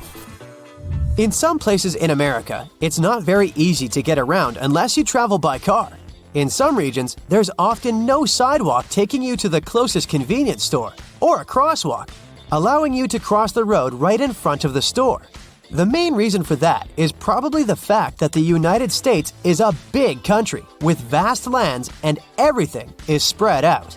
Neighborhoods can be scattered around, wide suburban territories quite far away from one another, so that's already far from being walking distance, and sidewalks aren't needed because, yes, no one's walking. Studies show that Spanish or Germans walk at least twice as much as Americans, but in those countries, everything is way closer. And last and not least, you guessed it, the imperial system. It's based on the human body. A foot is an average foot size of a person, so you might think it's quite intuitive for anyone. Well, no. Foreigners are incredibly confused with feet, inches, gallons, and Fahrenheits, and tend to convert it all to the familiar metric system. Well, in this sense, the British are even more confusing. Those guys use both imperial and metric systems. For height, it's mostly feet and inches, but for weight, kilograms. Great Britain used to have the imperial system, but later they were forced to switch to the metric system. So now they're using a combination, whatever helps to be more precise. Now, when you think of Norway, Things that come to mind are the sun that never sets in the summer, unbelievable nature, the fact that it's one of the happiest countries in the world, even white bears that freely roam in the wild. I'm guessing they're happy too. Already planning your trip to this dream country? Well, don't rush. You'll have to review your budget. Fuel there is 10 to 15% more expensive than in other Western European countries. A meal at a cafe for one person will cost at least $30. Plus, consider yourself lucky if you manage to find a hotel at $100 a night. If you Google the most expensive country in the world, you'll see this list. Switzerland, which is memishly expensive. The United States, duh, been there, know that. Luxembourg is not a surprise either. And then, all of a sudden, you see Norway. Just so you know, a family of 4 would need over $4,000 a month just to exist in Norway. And it doesn't even include rent. Specialists say that Norway is around 7% more expensive than in the US. Norway is a bit weird though. Usually the richest countries have national currencies that are stronger than the US dollar. Take Swiss francs, for example, or the Kuwaiti dinar, which is literally the boss when it comes to currencies. Like one Kuwaiti dinar can snag you $3.25 US. Now, here's where the mismatch comes. The Norwegian krone is dubbed the weakest currency in the West. Well, how come? In the wild world of global currencies, the Norwegian krone used to be a tough player known for smart money moves. But surprisingly, it is now the weakest currency in the West, taking a big hit in the last decade. It has fallen hard against the US dollar and euro, causing concern for central banks and money folks worldwide. The oil price roller coaster is a major factor in the krone's struggle, as Norway relies heavily on oil exports. But even with oil prices relatively high, it remains historically weak against major currencies. The weak Norwegian krone is affecting everyday folks too, with prices rising on almost everything due to heavy imports. Inflation is growing, leading to interest rate hikes by the Norges Bank. High interest rates are hurting the housing market and making life more expensive for Norwegian citizens. So one of the supposed reasons for why Norway is so expensive might be weak national currency. What else is particular about Norway? Well, climate for sure. It may be hard to imagine a freezingly cold country plunging into riches. It's an imagery we usually see on social media with geotags Dubai, Saudi Arabia, or even Kuwait. And it makes sense to think now that all the riches are somewhere southward, as these places have strong oil-based economies and super strong currencies. But in reality, better economies in the south are a current trend. Ever wonder why cold countries seem to be raking in the cash while the hot nations are just hanging out? Turns out, those living in chilly climates had to hustle just to survive winter. Think building shelter, stockpiling food, and keeping that fire burning. Meanwhile, those basking in the sunshine had it a little easier with hunting and foraging year-round. This theory holds true even in the land down under. Sydney and Melbourne, the top dogs in Australia's wealth game, also happen to be some of the coldest cities, while Darwin, the warmest city, is lagging behind. Some might argue that this theory doesn't hold up when we look at ancient civilizations or modern hotspots like tropical Singapore. But hey, times change, and so does wealth generation. Back in the day, it was all about farming, but now it's more about industry and innovation. So, Norway may seem to have been bound to get rich historically and geographically. Still, it's not exactly so. Norway used to struggle a lot. Back in the day, it faced some tough times with harsh winters and tricky geography. They even had famines that pushed families to seek a better life in the US. So, how did Norway go from rags to riches? Yep, oil and gas played a big role. The country is small, but it has around 0.31% of all oil reserves in the world. But in Norway, there's more to the story than just black gold. For example, the top oil reserve is not some Arabic country, but Venezuela, which claims up to 20% of the world's liquid gold. Still, Venezuelans' economy is far from stable, so it's not all about oil. Although bested in forest size by other European nations, Norway was an unrivaled powerhouse in lumber during the Age of Sail. Thanks to its strategic fjord path, timber from its inland forests could quickly reach fjordside mills and global markets. As railroads unlocked larger forest potential in other countries post the 19th century, Norway was Europe's timber king, bolstered by a world-class merchant fleet by the 20th century. The Norwegian timber wealth, coupled with early cooperative societal norms, spurred growth across several sectors, from agriculture to fishing and banking. Despite being labeled poor in the 19th century, Norway's GDP per capita outshone Eastern and Southern European nations. The nation's ascendancy continues beyond the discovery of its oil reserves. Norway is unique, with a small population but sprawling land. Despite its vastness, the Nordics are scattered and considered one of the most spacious countries globally. Much of the North's territory stretches beyond the Arctic Circle, offering harsh landscapes with thin topsoil covering the bedrock. The tough terrain in Norway, full of mountains and with a short growing season, limits arable land to only 2.2%, similar to Yemen. The scattered arable land in small valleys makes extensive farming impractical, a far cry from the efficient farming in the U.S. With a huge chunk of land and coastlines, but a small population, Norway makes some serious cash from its reserves. Plus, nature has been pretty kind in Norway, with rich fishing grounds, hydropower from rivers, and power from cold waters. And only then comes the little thing called oil. The late 50s saw a big discovery that changed everything for Norway's economy. Fast forward to today, and petroleum activities have been a major game changer for Norway, feeding its economic growth and funding its welfare state. But Norway didn't just sit back and watch the money flow in. They made smart moves, like creating a sovereign wealth fund to manage their oil wealth for the long haul. The fund sees some big bucks, currently standing at 1.7 billion Norwegian kroner, or over 160 million US dollars. Norway uses the interest from this fund to boost its annual budget, ensuring top-notch healthcare, education, and welfare for its citizens. And here's the kicker: Norway's not resting on its laurels. They're investing in sustainable technologies, like offshore wind power, to secure a bright future beyond oil and gas. Now, Norway may be expensive, but it can't compete with the world's costliest place to live, Monaco. It's almost 4 times more expensive than the global average. So, if you're looking to rub elbows with the rich and famous, look no further than Monaco. With property prices soaring to an average of over $50,000 per square meter in 2022, it's no wonder why this tiny country is a magnet for the la-di-da. However, there's a place that's particularly expensive for tourists, and I'm not talking about tourist traps. Neither Oslo nor Monaco can beat the prices in, well, take a second to make your guess. Ready? Welcome to Ashgabat, Turkmenistan's capital.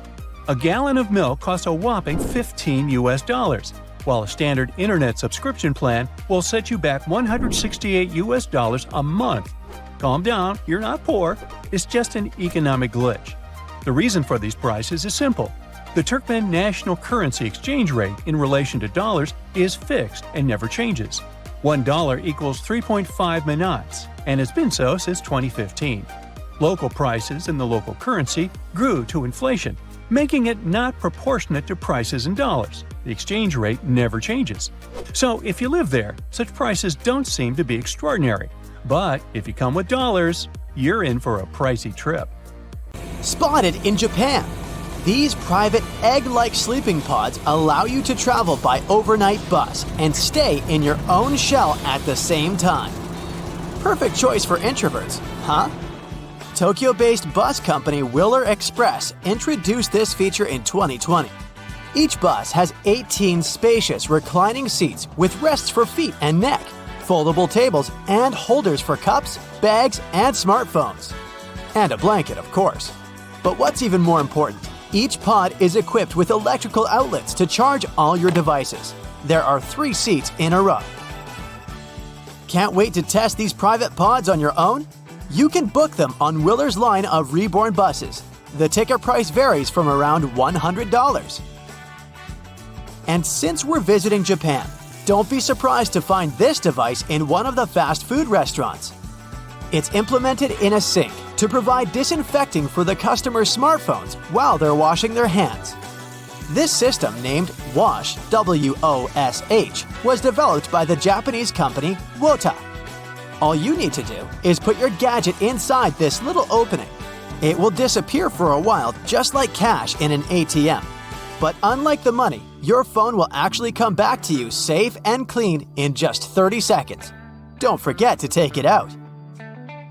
But even if you forget your phone at the sink, there's a good chance that no one will steal it. Japan is famed as one of the most low-crime nations. One Reddit user posted a touching story that proves this claim. Here's a picture of her shopping bag dropped on the streets of Osaka. When she went back to look for it later that day, she saw the bag lying next to a tree, untouched. Apparently, someone carefully put it there so that the owner could pick up the lost things. Isn't it adorable? Another cool feature from Japan is spiral escalators. Japanese company Mitsubishi still remains the only manufacturer of these twisted staircases in the entire world. This one is installed at the front entrance of Mitsubishi Electric in Ozawa Works. Spiral escalators smoothly go up and down in the shape of a semicircle, while the riders enjoy the panoramic view. But this is a fairly rare occurrence. There are only 91 of these staircases globally. Can you guess a country just by looking at this picture? Australia, of course. This epic shot was made at a camping ground. I wonder how this kangaroo is going to get out of the toilet. You see, these animals are not equipped to hop or move backwards because of their long feet and a large tail. This is one of the reasons why the kangaroo appears on the Australian coat of arms along with the emu. Neither animal can move backwards easily. That's why they were chosen as symbols of a nation that's always moving forward. And this is what Tasmanian lemons look like. No, they don't actually grow without skin. But the local possums took care of it. And they didn't even bother picking the lemons from the tree. One internet user spotted these guys in the garden and noticed that they only like lemon skin and leaves. This creates a great symbiosis because people usually use the insides of a lemon. And since we're walking among the woods, be aware of golden huntsman spiders because they love this habitat. The adult huntsman spiders have leg spans that can measure up to 6 inches. These creepy guys are members of the family Sparacidae. They received this name thanks to their speed and mode of hunting. But they have one more title, giant crab spiders, because of their appearance and size. Although huntsman spiders are venomous and their bites can be painful to humans, usually they don't require any hospital treatment. Check this out! Can you guess the country where this thermometer picture was taken? Australia again! The highest temperature ever recorded in this country was 123 degrees Fahrenheit. But it's not a world record. The hottest day in history happened in 1913 in California. It reached 134 degrees Fahrenheit. And here's another bus feature for introverts. Some city buses in Finland have this thumbs up button to thank the driver when leaving. Too bad they don't have a thumbs down button for balance. What if the ride wasn't so nice? How about riding a Ferris wheel instead? In Finland, you can do it in a personal sauna gondola. The first sky sauna in the world began operation in 2016. Many tourists and locals have been enjoying this feature over the years. This little gondola allows you to enjoy the warmth of a real sauna while riding 131 feet off the ground and looking at the breathtaking view over Helsinki. After landing, the bathers can relax in a jacuzzi and take a shower afterwards. Of course, manufacturers had to be creative when it came to power sources in the gondola. As a result, they built a custom electric heater to provide constant energy supply. Did you know that kebab pizza is a national food of Sweden? Surprisingly, it's one of the most popular fast food dishes in the country. This pizza is topped with kebab meat and other ingredients such as tomato sauce, cheese, onion, peppers, and kebab sauce. The toppings may vary between restaurants, but in general, this meal combines both Italian and Turkish cuisine. It was invented by Middle Eastern immigrants in Sweden, but the original creator of the kebab pizza is unknown, as well as the precise time of its invention. But it's believed to appear in the 1980s when kebab and falafel restaurants began to open across Sweden. In some regions, it became common to offer both pizza and kebab. And at some point, someone got a genius idea to mix it all in one disgustingly delicious course. Please welcome another weird national dish, fermented shark, called hakarl. It's a traditional food in Iceland. Many people wonder why Icelanders eat it rotten, and the reason is quite simple. Otherwise, the Greenland shark is poisonous when fresh. The process of fermentation is rather long and complicated, but it helps to get rid of all the poisonous substances. The traditional method begins with placing the shark in a shallow hole dug in gravelly sand. The shark is then covered with sand and stones to press the fluids out of the body. The further fermentation process takes from 6 to 12 weeks, depending on the season. Then the shark is cut and hung to dry for several months. And after that, all you need to do is to remove the brown crust and cut the fatty shark paste into small pieces. Bon appetit! Peru has the highest sand dune on the planet, Cerro Blanco. Located in the arid Nazca region of southwest Peru, it's known as the Everest of the desert. It covers almost 4,000 feet from base to summit, and the view is absolutely stunning. This dune can be found near another curious feature, the Nazca Lines. Located in southern Peru, this group of geoglyphs was discovered etched into the desert sands. Geoglyphs are basically large-scale drawings made on the ground by arranging lines of stones. They had astronomical purposes and served as pilgrimage sites. Nazca Lines cover an area of nearly 190 square miles and include about 70 images of animals and plants, and more than 300 geometric figures. Some of them are 1,200 feet long. That's why the figures are most visible from the air or nearby hilltops. Scientists believe that the lines were drawn by the Nazca people, who flourished from around AD 1 to 700. And since we're talking about Instagram-friendly deserts, check this out. This isn't a prehistoric giant. It's a sculpture called Mano de Desierto, the desert hand in the middle of the Atacama Desert in Chile. A giant hand reaching for the sky has a base of iron and concrete. The sculpture is 36 feet tall and is located around 3,600 feet above sea level. It's the work of the Chilean sculptor Mario Irarrázaval, inaugurated in 1992. The sculpture is known as a symbol of the human soul's vulnerability and its path through adversity to the stars. You can find it 46 miles south of the city of Antofagasta. Make epic shots and take a moment to reflect on your own path. When you first see this creature, it may seem to you that this is a flying sapphire. The blue-banded bee is as beautiful as this gem. These flying beetles have turquoise stripes instead of yellow. Their huge green eyes resemble emeralds. And their thin brown wings look like layers of cellophane with engraved patterns. Appearance is not the only thing that distinguishes them from ordinary bees. The blue-banded ones are singles. They don't move in swarms and don't live in large nests. These beetles like settling in small burrows in the soil or crevices in rocks. Another cool difference between our blue guys and ordinary bees is their unique way of pollination. Scientists call it buzz pollination. The blue bee sits on the flower, holds it tightly, and begins to shake the whole body. It creates a series of small, fast vibrations. This way, the bee also shakes the flower, quickly and gently. These movements make the pollen move out of the anther. Then the bee stops and collects all this pollen. Some scientists think these bees prefer pollinating purple flowers. This helps the blue bees blend in with the plant and remain unnoticed by enemies. But this theory hasn't been proved yet. The blue-banded bees mainly inhabit the territory of Australia. They are an important element in the agriculture of this country. These bees work with tomatoes, cranberries, eggplants, blueberries, kiwi, and chili peppers.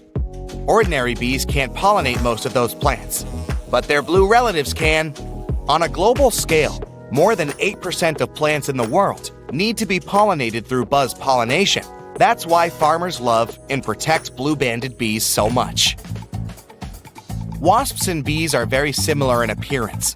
Sometimes they can be difficult to tell apart, but their lifestyle is totally different. Bees are quiet beetles that spend all their time pollinating plants, collecting nectar from flowers, and making honey.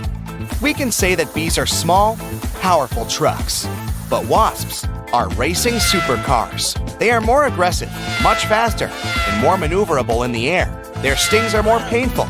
Yes, they can also carry pollen from one plant to another and feed on nectar, but their main mission is to control the population of insect pests, such as aphids and some species of caterpillars. According to some estimates, wasps manage to get rid of more than 14,000 tons of insects in the UK alone during one summer. Imagine how much they do all over the world. Wasps are dangerous beetles, but among them, there is one kind that is distinguished by its peaceful nature and lifestyle. This is the mud dauber wasp. It also has a black and yellow coloring, but it looks more elegant. A swarm of regular wasps is controlled by the queen, but mud daubers are solitary creatures. They build a small nest of mud in which they live with their children. A mud dauber will bite only if it's in danger. Unlike other wasps, these insects only use their venom to paralyze spiders, flies, and caterpillars. Then, they bring them to their nest to feed their children. So don't be surprised if you see a large horde of paralyzed spiders inside the nest. There can be more than 500 bugs in one nest. When little wasps hatch from eggs, they immediately begin their feast. The most unfriendly wasp species is the hornet. They are also wasps, but bigger, angrier, and with an even more painful bite. Its bite is one of the most dangerous among all insects. This critter can grow to be the size of a thumb. That's 3 times as large as a regular bee. Hornets attack in a huge swarm and pose a great danger to any animal. To fight them, people wear thick protective suits that resemble spacesuits. But the worst thing is that hornets invade hives and reduce the bee population. This can lead to a catastrophe on a planetary scale, since bees pollinate more than half of all fruits, vegetables, grains, and nuts in the world. Look at this big buzzing bumblebee. There's something wrong with it. It lands on a flower. And wait a minute. This is not a bumblebee at all. It's some kind of green-orange beautiful beetle. Oh, now it takes off and looks like a bumblebee again. Meet the pellucid hawk moth. Thanks to its color and transparent wings, it creates the illusion of a bumblebee. The wings of most insects serve for thermoregulation. They warm their body. Other insects have wings that help them fight enemies. A butterfly manages to look like a large creature, thanks to the pattern on its wings. Some insects communicate using vibrations created by their wings. Colored wings have many different purposes, but the pellucid hawk moth has transparent wings, and their main function is to avoid reflecting sunlight. These fast-moving transparent wings practically don't shine in the light and tone down the color of the beetle. Thanks to this, when the moth is flying, other insects perceive it as a bumblebee and are afraid to attack it. These bumblebee copycats are found in Africa, India, Southeast Asia, and Australia. At the beginning of life, they are bright green caterpillars that feed on coffee and pomegranate leaves. From afar, it may seem that a hamster is sitting on the trunk of a tree, but this is actually the southern flannel moth. It's large and covered with thick fur. Don't try and pet it if you don't want to go to a hospital. There are many poisonous thorns hidden inside this fur coat. Even a light prick can make you experience lots of unpleasant sensations. Other insects that pretend to be bees and wasps are hoverflies. They look like wasps, fly like wasps, and imitate a wasp's sting. But their coolest ability is copying bee buzzing. In reality, though, hoverflies are fragile, harmless creatures. Their ability to transform into bees is essential for their survival, and it works great. Many animals and insects are afraid to approach these skillful actors. But in the entire animal world, lyrebirds get the title of the most talented imitators. These small birds, with large, beautiful tails resembling a lyre, live in Australia. Imagine getting lost in a forest far away from a big city. Suddenly, you hear the sound of a chainsaw. You don't see people, but the sound is getting closer. Then you hear the clicking of a camera shutter, but there are no people with cameras around. Lyrebirds create all these sounds. Thanks to all the complex muscles of their syrinx, they can mimic the sound of almost anything. Some people heard these birds imitating human speech. Also, they are good forest designers. Female lyrebirds build domed nests on the ground, in stumps and caves. They usually lay one egg there and take care of the baby for the first 6 to 10 weeks. Let's go down from the sky to the ocean to see other tiny creatures. Meet blue-ringed octopus. This little guy looks so small and cute. Its bright neon color and blue rings are visible from afar. The octopus can easily fit in your palm, but it's better not to touch it. Meeting a great white shark may not be as dangerous as encountering this tiny creature. It's one of the most treacherous sea inhabitants in the world because of its venom. One bite can knock down a huge African elephant. The octopus is much more dangerous than a king cobra or a black widow spider because its bite often goes unnoticed.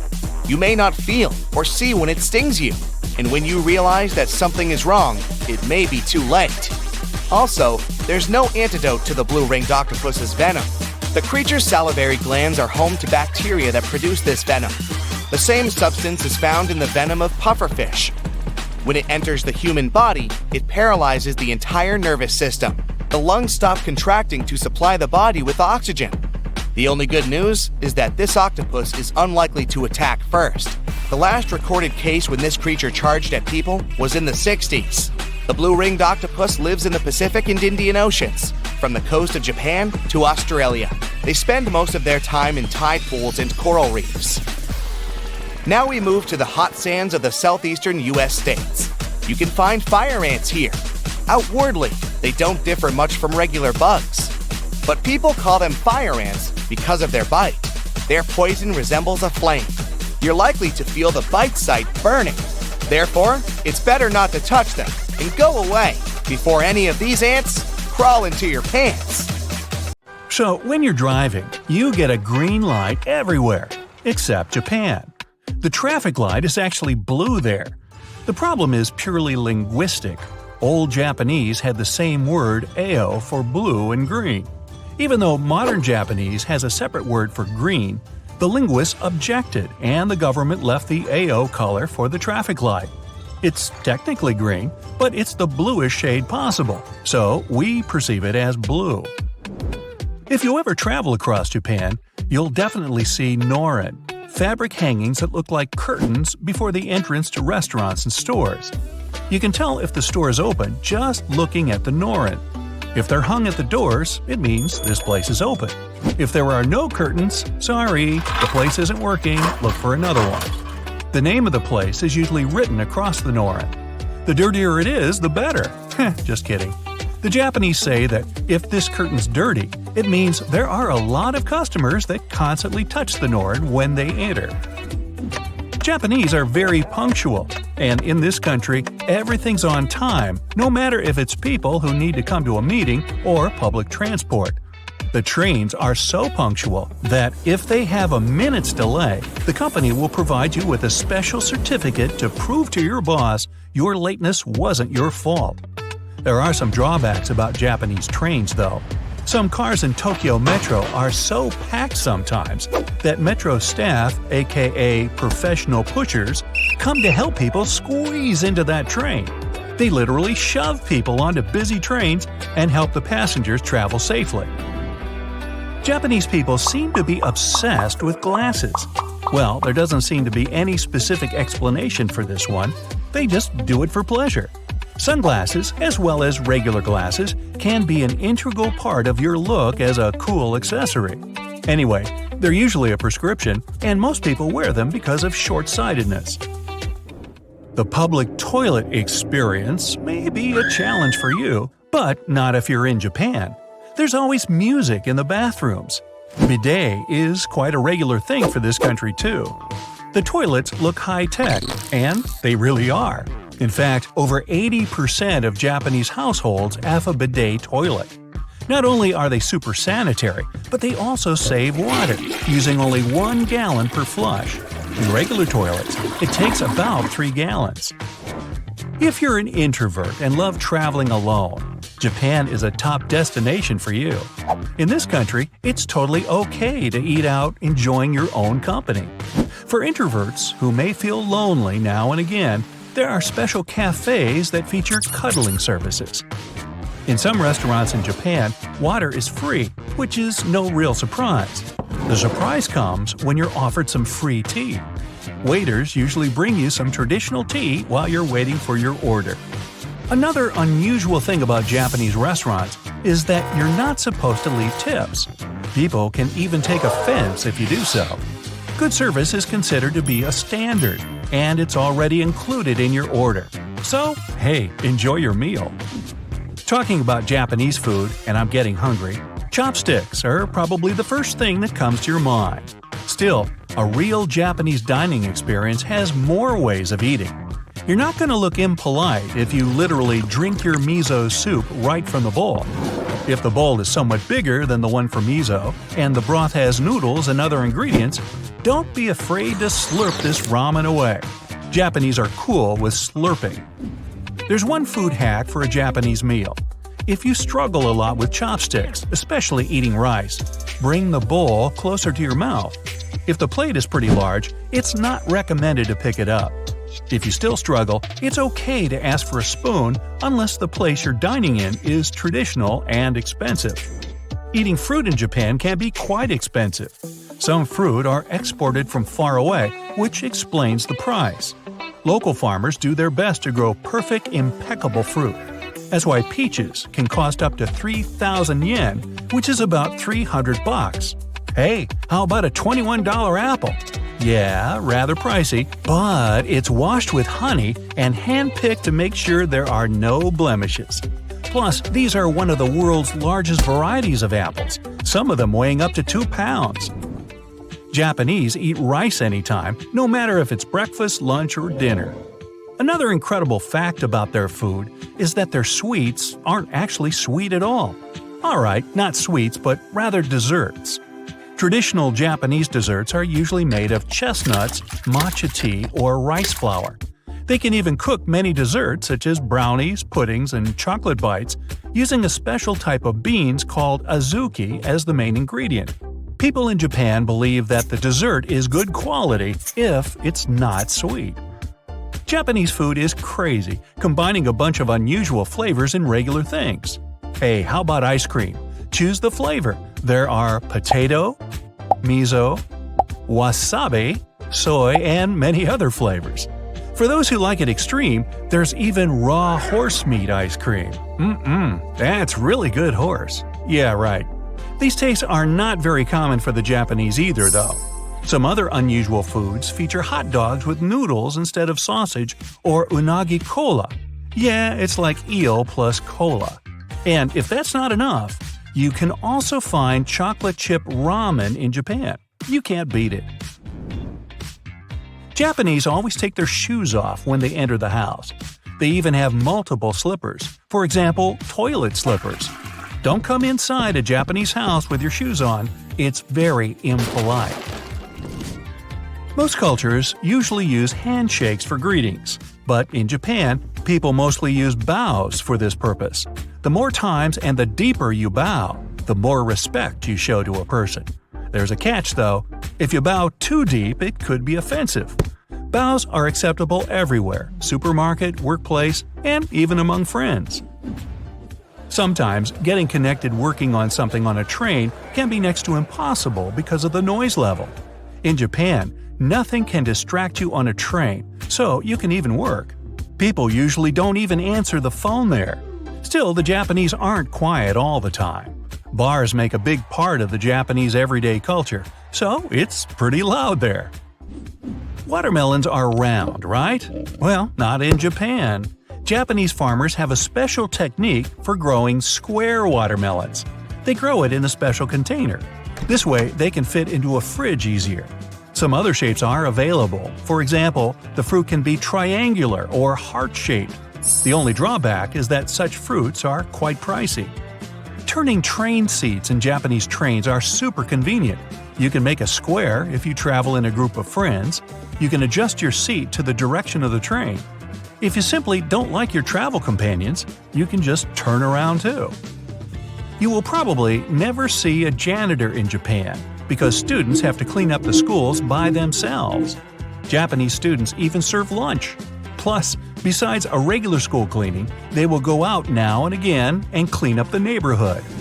The Japanese never stop inventing, and one of their recent innovations is their non-melting ice cream. Just imagine, you casually walk in the scorching sun, it's 90 degrees outside, and you're enjoying your ice cream, not being afraid of staining your shirt. The secret ingredient is polyphenol extracted from strawberries that prevents oils and water from separating, preserving the ice cream shape. In Japan, with such an abundance of vending machines, you seem to be likely to buy anything you want without ever going to a store. Vending machines sell everything from food to canned bread – yeah, it exists – super spicy snacks with warning disclaimers on the machine, and even toys. Anyways, the Japanese themselves are more likely to grab a quick snack in a store instead of those machines. Long ago, Japanese women would blacken their teeth instead of whitening. Pitch black objects were a kind of beauty standard. To dye the teeth black, they would use iron filing dissolved in vinegar plus some tea powder. And finally, if you want to wish someone a good day in Japan, do you say, "Have a bidet"? No, probably not. Meet Hulamale, also known as the City of Hope. This nickname makes total sense since this artificial island is part of the Maldives' big plan to avoid being completely submerged in the near future. Hulamale was created by placing sand from the seafloor onto a submerged coral platform, and it worked! This city sits about 6 feet above sea level, which means it's twice as high as the Maldives' capital, Male. While more and more people are moving there to live, the island was also designed to serve as a temporary evacuation site during dangerous storms and typhoons. Seychelles is another gem in the Indian Ocean that's at risk of disappearing. Unfortunately, coastal flooding is becoming a common issue there, especially during spring tides and heavy rainfall. The problem is that their main island, Mahé, hosts about 90% of the country's population. Along the coast, it's only about 6 feet above sea level. Fiji is the third tropical paradise on our list, and it's also a top pick for travelers. But this nation is in a tough spot, since it's located right in the middle of the Pacific Ocean, where huge storms can really turn things into chaos. Take Cyclone Winston. It hit Fiji back in 2016 and ended up costing them over $1 billion in damage. So one thing they're doing to protect themselves is planting mangroves along the coast and preserving the ones that already exist. These trees are awesome since they help reduce wind speed during cyclone emergencies and also combat erosion by trapping sediments. Egypt might be in trouble too. I mean, it's not like the whole country is going to be underwater, and we'll only see the tips of the pyramids in a few years. But things could really change for them, as coastal cities are facing a serious risk. Take Alexandria, for instance. 45% of its population already lives below sea level. If the city is flooded, not only will everyone have to move, but Egypt in general will suffer a major impact on its fish production. In Europe, one of the most at-risk populations is in the Netherlands, where about half the people live in areas below sea level. In the future, planning a romantic gesture with tulips for your girlfriend could become an impossible mission. The Netherlands is responsible for 2/3 of the world's tulip production. So if fields are taken over by saltwater, it's game over for the blooms. But the good news is that the Dutch have centuries of experience dealing with water, so knowing how to work with storm barriers and seawalls can prevent them from a doomsday scenario. The risks of rising sea levels probably aren't higher anywhere else than here in Tuvalu. This island chain, located halfway between Australia and Hawaii, could be the first state to become uninhabitable. Its stunning land is only about 9 feet above sea level. And just by looking at it on the map, you can see how narrow it is. In fact, the narrowest part in Fongafale is only about 65 feet wide. So even before higher tides become a real problem, the country's limited farmland could be flooded with saltwater. The next country on our list is the Philippines. This archipelago in Southeast Asia boasts some of the most stunning scenery, but it faces the risk of flooding for 2 reasons. First, due to rising sea levels, and second, because of crazy, unpredictable weather. Since 1990, events like cyclones, earthquakes, and tsunamis have cost the country over $20 billion. Have you ever heard of Vanuatu? This chain of islands, spread out between Australia and Fiji, could be flooded soon. Vanuatu was one of the first Pacific nations to relocate an entire community to a safer spot. Back in 2005, residents living in risky coastal areas of the northern island of Tegua moved to higher ground. Next up, the Marshall Islands, a country located in the Central Pacific. Studies show that 40% of the buildings in the capital city, Majuro, could end up underwater in the future. But this country isn't throwing in the towel just yet. They've got a game plan. They are fortifying the infrastructures of their low-lying airport, relocating key buildings to higher ground, and putting up seawalls on rural islands.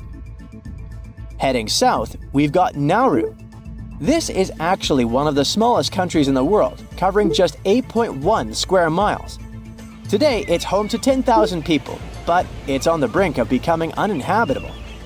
Water levels are rising about 3 times faster there than the global average. The Buada Lagoon sparks special concern since it's the only surface freshwater resource, and it's located only 16 feet above sea level. Our next stop in the Pacific Ocean is the Republic of Palau. Rising sea levels are no joke for them either, but protecting their crops, especially taro, is a priority at this moment. About halfway between Hawaii and New Zealand lies Samoa, and this country is dealing with a unique situation. Not only is the volume of water increasing there, but their land is also sinking. You see, a couple of strong earthquakes and tsunamis hit Samoa back in 2009. So as the crust bounces back to its original position, the overall land surface is actually going down. Because of this, their housing and main infrastructure could take a serious hit, especially since all their airports are along the coast. Let's head to Kiribati. This Pacific nation has a big problem with frequent flooding because most of its people and infrastructure are near the coast. Apart from the volcanic island of Banaba, none of Kiribati's land is more than 6.5 feet above the ocean. To tackle this situation and keep their population safe, they had this big idea of making a massive floating platform, kind of like the ones oil companies have. But the problem is that it would cost them a fortune, as the project is estimated to be around $2 billion. If visiting Vietnam is on your bucket list, you better hurry up. The top 10 things to do there mostly involve cruising to jaw-dropping spots like down to Ha Long Bay, also known as the Descending Dragons Bay. But by 2050, the surrounding land over there might be underwater.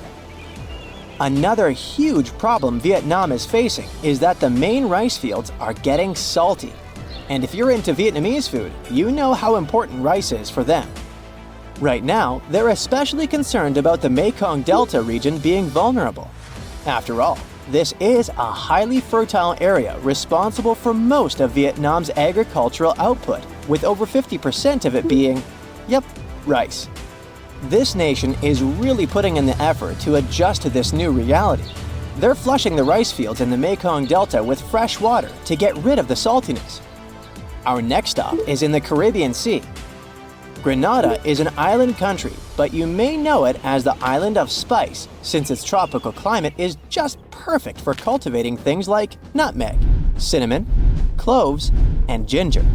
Unfortunately, Grenada and its incredible fertile soil also face an uncertain future of being submerged. Let's talk about the last country on our list, the Solomon Islands.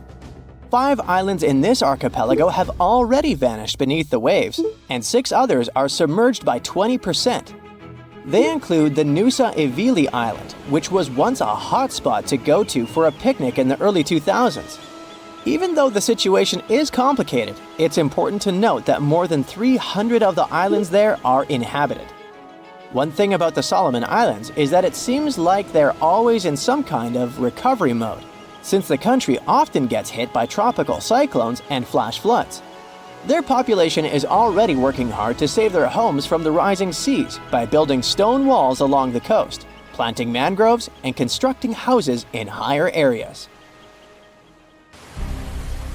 It was April 10, 1912.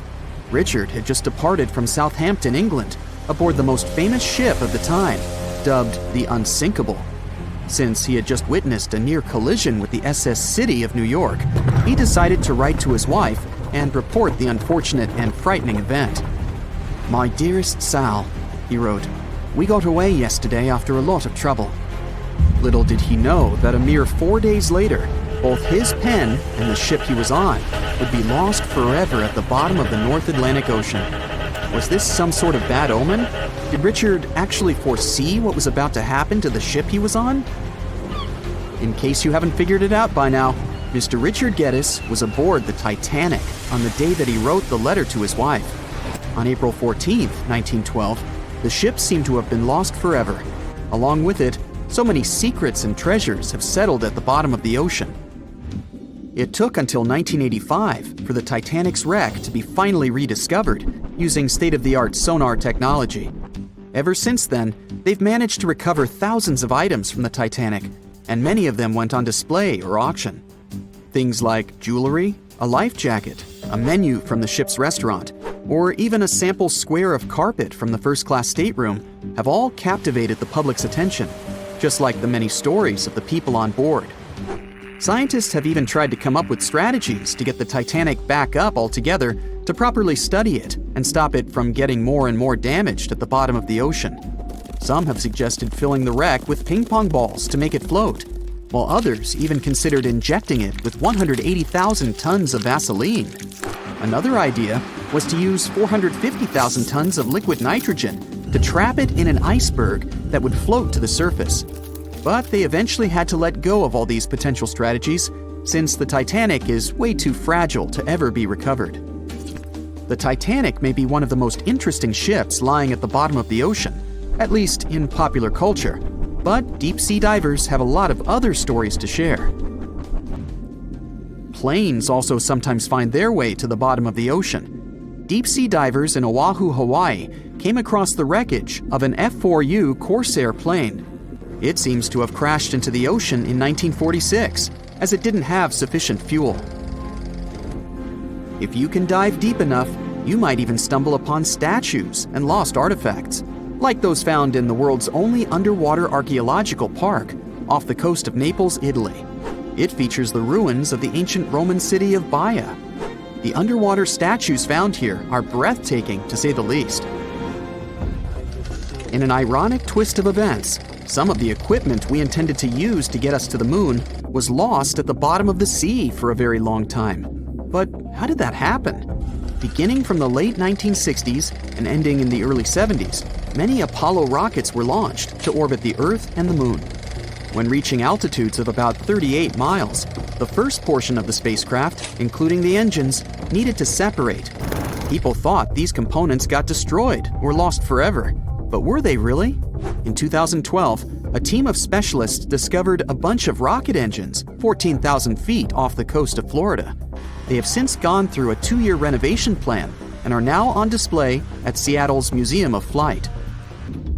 Can you imagine stumbling upon a whole city underwater? Back in 2001, a lost city was discovered in the Gulf of Cambay, off the coast of India. Some archaeologists believe it to be the oldest city in history. By comparison, it's almost the size of Manhattan and features massive walls and even plazas. They stumbled upon pieces of sculpture, artwork, and even what looked like ancient wooden furniture, believed to date back up to 9,500 years ago and 5,000 years older than any city previously discovered. Okay, how about an underwater river? I can't even imagine what that would look like, but some deep divers claim to have seen it south of Tulum, Mexico. Is that even possible? Well, not really, since the Cenote Angelita Cave is not a true river, but a very special type of optical illusion. It's formed by a halocline, meaning a cloud of hydrogen sulfide at the bottom of this underwater cave. Turns out you can actually swim right through this cloud, which makes you feel like you're swimming through a flowing body of water. Not all things discovered underwater are inanimate objects. Some of them are actually quite scary sea creatures. A jellyfish might not be on your list of things to look out for if you can avoid the stings. But this giant one, also known as a lion's mane jellyfish, is the largest known species of its kind. In all fairness, you'll only uncover it if you happen to dive into the waters of the Arctic, Northern Atlantic, and Northern Pacific Oceans. You surely won't miss it, since it stretches across 120 feet from the top to the bottom of its tentacles. When it comes to deep-sea diving, a lot of people are looking to discover some lost treasure. One diver was lucky enough to have hit the literal jackpot when he came upon nearly $1 million worth of treasure on the bottom of the seabed. That was back in 2015, when this lucky diver was swimming just off the coast of Florida.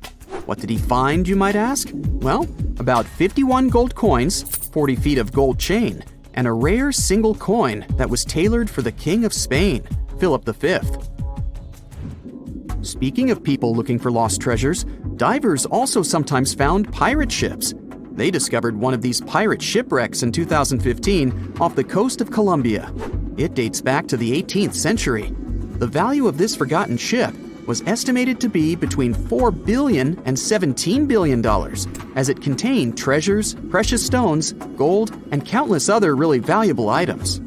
By comparison, a whole island in the Bahamas is up for grabs at $75 million. A computer is the last thing you'd ever expect to discover underwater, right? And this was no regular computer, but an ancient one. And yet, someone stumbled upon it between 1900 and 1901 on the spot of a shipwreck located off one Greek island. Researchers believe this weird stone contraption to be the earliest form of a computer. It was designed to serve many purposes, such as predicting astronomical positions and eclipses on the calendar. Since humanity lost most of the technology used back then, it was wonderful to rediscover it so many years later. It let us piece together many of the ancient Greeks' accomplishments. The computer is now at the National Archaeological Museum of Athens, should you ever want to check it out in person. This has to be one of the most mysterious places on Earth. It's called the Mariana Trench, and it's the deepest part of the Earth's oceans. We really don't know how deep it is, since it's so difficult to measure, but it's somewhere around 7 miles deep and 5 times longer than the Grand Canyon. They first studied this massive underwater hole back in 1875 using a weighted rope. Back in 2012, a Canadian film director named James Cameron reached the bottom of the trench in the submersible vessel Deep Sea Challenger. Some of the most bizarre creatures on the planet call this place their home, including the Dumbo octopus, the sea cucumber, and the goblin shark. The Mariana Trench took its name after the nearby Mariana Islands, which are named Las Marianas in honor of the Spanish Queen Mariana of Austria. From tiny islands to giant cities fanning out for dozens of miles, you're going to learn about the most densely populated places on Earth. It'll make you question the limits of the impossible. To what lengths are people ready to go in their search of a better life, or simply trying to survive? The list of such places includes both Hong Kong and the Maldives, the Egyptian city of Tanta, and a tiny island in Lake Victoria in Africa. Let's find out more about how people manage to live there. Hong Kong has an official population of 7.5 million people, and this number is expected to reach 8.5 million by 2041. The density of the city's population is more than 18,000 people per square mile. Despite a rather low birth rate, the population of Hong Kong is on the rise. This paradox has an explanation. A lot of people immigrate to Hong Kong all the time because of all the opportunities this city offers, like various jobs. The city has an incredibly high price of land. It's one of the main reasons for its high-density development. People with low and even middle incomes can only afford to live in high-rise buildings, and Hong Kong has more than 9,000 of those. Plus, there are more than 300 buildings that are over 490 feet in height. It's more than New York, Shanghai, and Dubai can boast. Hong Kong's incredible growth as one of the tallest cities in the world has a lot to do with its incredible urban planning. At the same time, Housing is unbelievably expensive in this region. Median home costs are 18 times the median annual income. That's the reason why less fortunate residents live in the so-called coffin houses, where apartments are tinier than a standard parking space in the USA. Take Quarry Bay, for example, a densely packed neighborhood in eastern Hong Kong, and its monster building. It's actually not one building, but a group of 5 connected constructions. There are more than 2,200 units in these 5 blocks, and rumor has it that it houses around 10,000 people. Despite such cramped living conditions most Hong Kong's inhabitants have to deal with, the city is home to several dozen billionaires. Look, this is half a football field. And that's what 1/3 of Bill Gates' home looks like. Another example for you. 2/5 of the White House. These are not random numbers. That's the territory of Migingo Island, located in Lake Victoria between Kenya and Uganda. Over 100 people live on this tiny piece of land. Don't you think that those metal-tiled roofs make the island look like a huge turtle floating on the water? Unfortunately, because of the island's small size, there's barely any vegetation there. Most of the surface of the island is covered with rocks, except for this tiny area. It's covered with grass and hosts not more than 5 shrubs. The island is all about fish and fishing. The landing point turns into a fish market every day at noon. The trade doesn't last long. It usually finishes at 2 p.m. when the boat leaves. The only thing the inhabitants of the island have is fish. So every morning, they get essential supplies for small businesses from Kenya. That's why you can buy everything you need in local stores, from food to fishing equipment. The inhabitants of the island not only catch fish but also gut them on the rocks and then fry and eat them in cafes. Yep, there are around 13 cafes and bars on the islands where people eat, play dice, and cook ugali, a typical dish made from maize flour. Back to giant cities and busy streets. Welcome to Shenzhen, the most densely populated city in China. This city hosts around 17.5 million people. With so many inhabitants, the city faces loads of challenges. For example, overcrowded schools and beaches. Speaking of the latter, some areas even implement a booking system to manage beach crowds. The most astonishing thing about this megapolis is that it's grown to its current size within a mere 40 years or so. It used to be a fishing village, but then, thanks to the support of the authorities and the city's close proximity to Hong Kong, it turned into a bustling financial and economic center. These days, it has the status of one of the busiest container ports in the world, along with Shanghai and Singapore. Shenzhen also has had the fastest growth in millionaires over the last 10 years, 140%. Such an increase is far greater than in the first-tier cities in China, including Beijing and Shanghai. Islet Abrui is a Caribbean island that forms part of Haiti, and it's one of the most densely populated islands in the world. Around 500 people living there share an area of a mere 0.4 hectares. You might think this is just another fishing village, but Islet Abrui is more like a factory. Once you set foot on this island, you'll instantly see a maze of alleyways. Follow them, walking past crooked thatch and tarp-covered huts, and you'll eventually find yourself in the center of town. The main landmarks are 2 concrete buildings, and one of them is a store. In the middle, you'll see a modest town square equipped with 2 solar streetlights.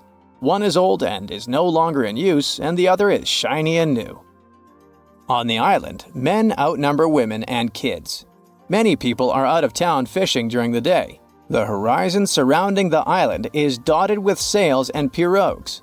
The rest remain on the island doing other jobs, like repairing boats, mending nets and traps, and preparing tons of fish for shipment to Haiti and other places. As for kids, they spend their days swimming.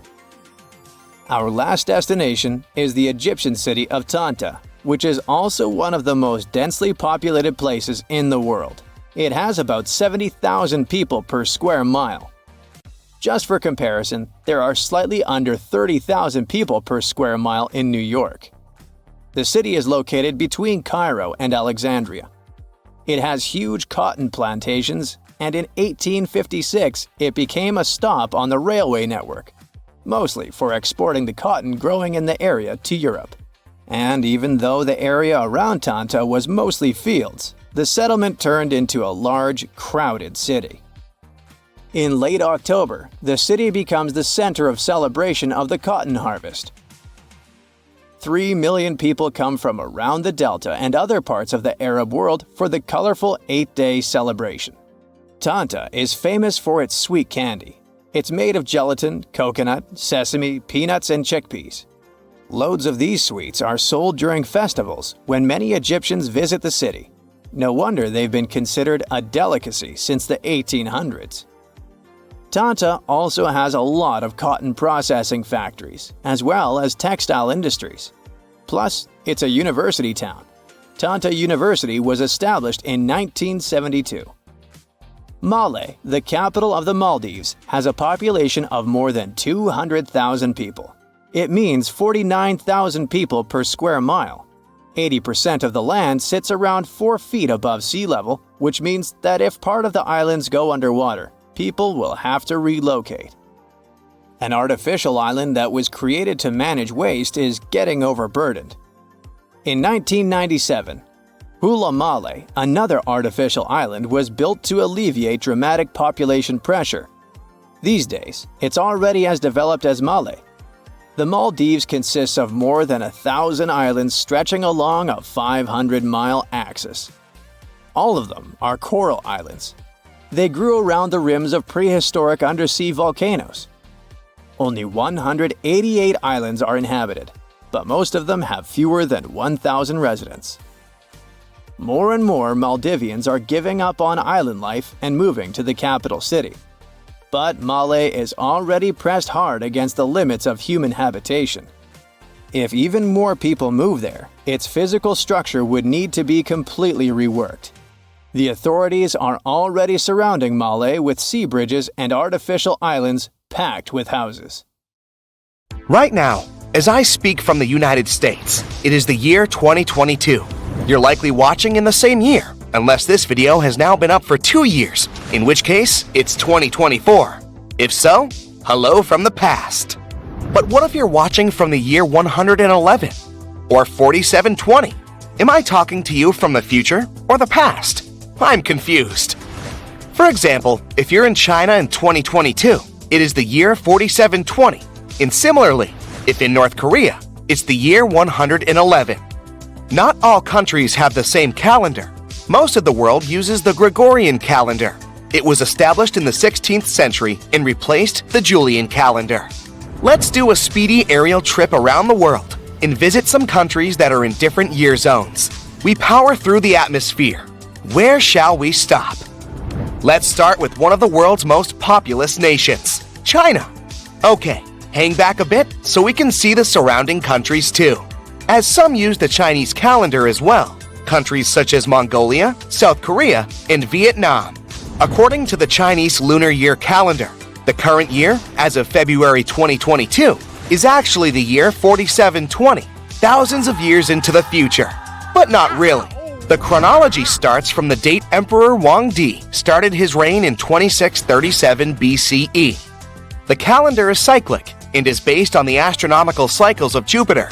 Within 60 years, Jupiter goes around the Sun 5 times, and those are the 5 elements of the Chinese calendar. One circle of Jupiter around the Sun takes 12 years. These years receive their names from animals. 2022, on the Gregorian calendar, is the year of the tiger. It's not only dates that are measured differently. People's ages are also complex.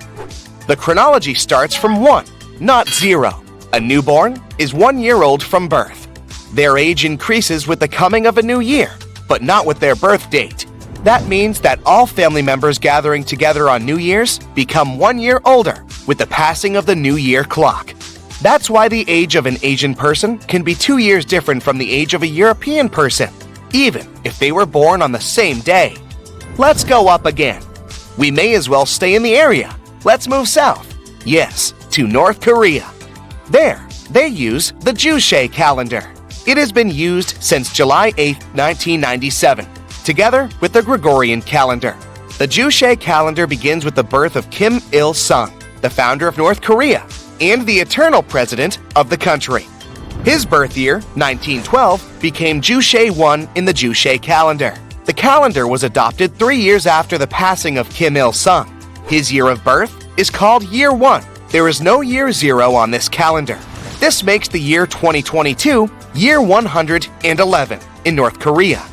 When writing dates, both calendars are used. Let's fly up again into the atmosphere and travel west, not too far away, to the populous country of India. The calendar of India was created in 1957. It's based on the Saka era, the ancient system of chronology that is widely used in India and Cambodia. It's also used in Java and Bali. There are also other calendars in India used by different nations and tribes. Some start the chronology from Krishna's date of passing, 3102 BCE. Others date it from 1957, specifically March 22, 1957, or Kshetra 1, 1879 in the Saka era. Its year 0 corresponds to the year 78 in the Julian calendar. In 1957, India decided to bring all of the calendars in use into one to create a type of uniformity for the country. There were 30 different calendars to consider. The Gregorian calendar is the most widely used. Time to leave India and head west again and across to Saudi Arabia. Here, the chronology starts from Hijra, in the first emigration to Medina, 622 CE. The day here starts at sunset, not at midnight. The beginning of a month is the day when the crescent moon first appears after the new moon. A year is 10 to 11 days shorter than the solar year. Months move in relation to seasons. Those months that were in summer will take place in winter after some time, and vice versa. So what year is it in Saudi Arabia? In 2022, the year there is 1443. Let's go across again and narrow in on Iran. Here, things work a little differently, as they do in Afghanistan too. They use the solar Hijri calendar. It is also known as the Persian or Iranian calendar. It's considered one of the most accurate calendars in the world. Unlike the Gregorian calendar, which follows a set of certain rules to stay in sync with the solar year, the solar Hijri calendar is based on astronomical observations. The year begins at midnight, closest to the vernal equinox in Iran. It's when the daytime and nighttime are equal in length. The first day of the new year is called Nowruz. Let's leave Iran now and head over to Israel, a tiny country in comparison. Here, they have their own calendar, but like many other places, they use it along with the Gregorian one. The start of a new day begins precisely when the sun goes below the horizon, meaning at sunset. This explains why their holiday begins the evening before the first actual day of it. The year count began on October 7, 3761 BCE. This puts the time currently in the 6th millennium, specifically year 5782. The practice was implemented in the 12th century when a philosopher, Maimonides, established the time frame as the date of creation. Whipping over to Japan now, where there are also 2 existing calendars, the more traditional one based on the years of the Japanese emperor's reigns. Every emperor gives his period a name, the motto of his reign. From the year 1989, there had been an era of peace and tranquility. The throne belonged to Emperor Akihito. The present era, Reiwa, formally began on May 1, 2019, when Emperor Akihito's elder son, Naruhito, ascended the throne as the 126th Emperor of Japan. Officially, 2022 corresponds to Reiwa 4. Popping across to Thailand now. Here, 2022 is the year 2565. Officially, Thailand lives according to the lunar calendar, in which the chronology starts from a traditional but significant cultural event. Still, they use the Gregorian calendar as well. Exceptions are often made for visitors from other countries, and the dates on goods and documents are written according to this calendar. This particular calendar is also used in Sri Lanka, Cambodia, Laos, and Myanmar. Heading across to Africa, and specifically Ethiopia, where their calendar is 8 years behind the Gregorian one. It also has 13 months in a year. 12 months have 30 days, and the last one is very short, just 5 or 6 days depending on whether it is a leap year or not. Also, their day doesn't begin at midnight, but at sunrise. The Ethiopian calendar is based on the ancient calendar of Alexandria. which means they're in the year 2014 during 2022. Let's take a closer look at the Gregorian calendar, as it's the most widely used. It was based closely on the Julian calendar, which was created in 46 BC by Julius Caesar. The previous Roman calendar was very complicated, based on various lunar phases. The Julian calendar was designed with Greek mathematicians and astronomers. It comprised a normal year of 365 days and a leap year, with one extra day every fourth year. This makes it 1/100th of a day longer than the actual solar year. Thus, for any day from 1901 to 2099, the Julian date is 13 days behind the Gregorian one. In other words, whatever day it is when you're watching this video, subtract 13 days and that's the Julian date. The official switch to the Gregorian calendar took place in October 1582 by Pope Gregory XIII, hence the name Gregorian. But even this calendar might be a bit off, according to modern research. Scientists say that the events the Gregorian calendar starts its year count with may have happened 4 years earlier. So maybe I'm really speaking to you now from year 2018, not 2022. Have a headache yet? So, wherever you are in the world, if you happen to be talking to an online friend, be careful what you really mean when you say, "Let's catch up next year." You could be waiting for a very long time. When you first see this creature, it may seem to you that this is a flying sapphire. The blue-banded bee is as beautiful as this gem. These flying beetles have turquoise stripes instead of yellow. Their huge green eyes resemble emeralds. And their thin brown wings look like layers of cellophane with engraved patterns. Appearance is not the only thing that distinguishes them from ordinary bees. The blue-banded ones are singles. They don't move in swarms and don't live in large nests. These beetles like settling in small burrows in the soil or crevices in rocks. Another cool difference between our blue guys and ordinary bees is their unique way of pollination. Scientists call it buzz pollination. The blue bee sits on the flower, holds it tightly, and begins to shake the whole body. It creates a series of small, fast vibrations. This way, the bee also shakes the flower, quickly and gently. These movements make the pollen move out of the anther. Then the bee stops and collects all this pollen. Some scientists think these bees prefer pollinating purple flowers. This helps the blue bees blend in with the plant and remain unnoticed by enemies. But this theory hasn't been proved yet. The blue-banded bees mainly inhabit the territory of Australia. They are an important element in the agriculture of this country. These bees work with tomatoes, cranberries, eggplants, blueberries, kiwi, and chili peppers. Ordinary bees can't pollinate most of those plants, but their blue relatives can. On a global scale, more than 8% of plants in the world need to be pollinated through buzz pollination. That's why farmers love and protect blue-banded bees so much. Wasps and bees are very similar in appearance.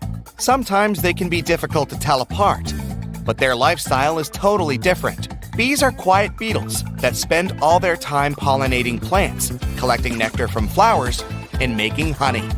We can say that bees are small, powerful trucks, but wasps are racing supercars. They are more aggressive, much faster, and more maneuverable in the air. Their stings are more painful. Yes, they can also carry pollen from one plant to another and feed on nectar, but their main mission is to control the population of insect pests, such as aphids and some species of caterpillars. According to some estimates, wasps manage to get rid of more than 14,000 tons of insects in the UK alone during one summer. Imagine how much they do all over the world. Wasps are dangerous beetles, but among them, there is one kind that is distinguished by its peaceful nature and lifestyle. This is the mud dauber wasp.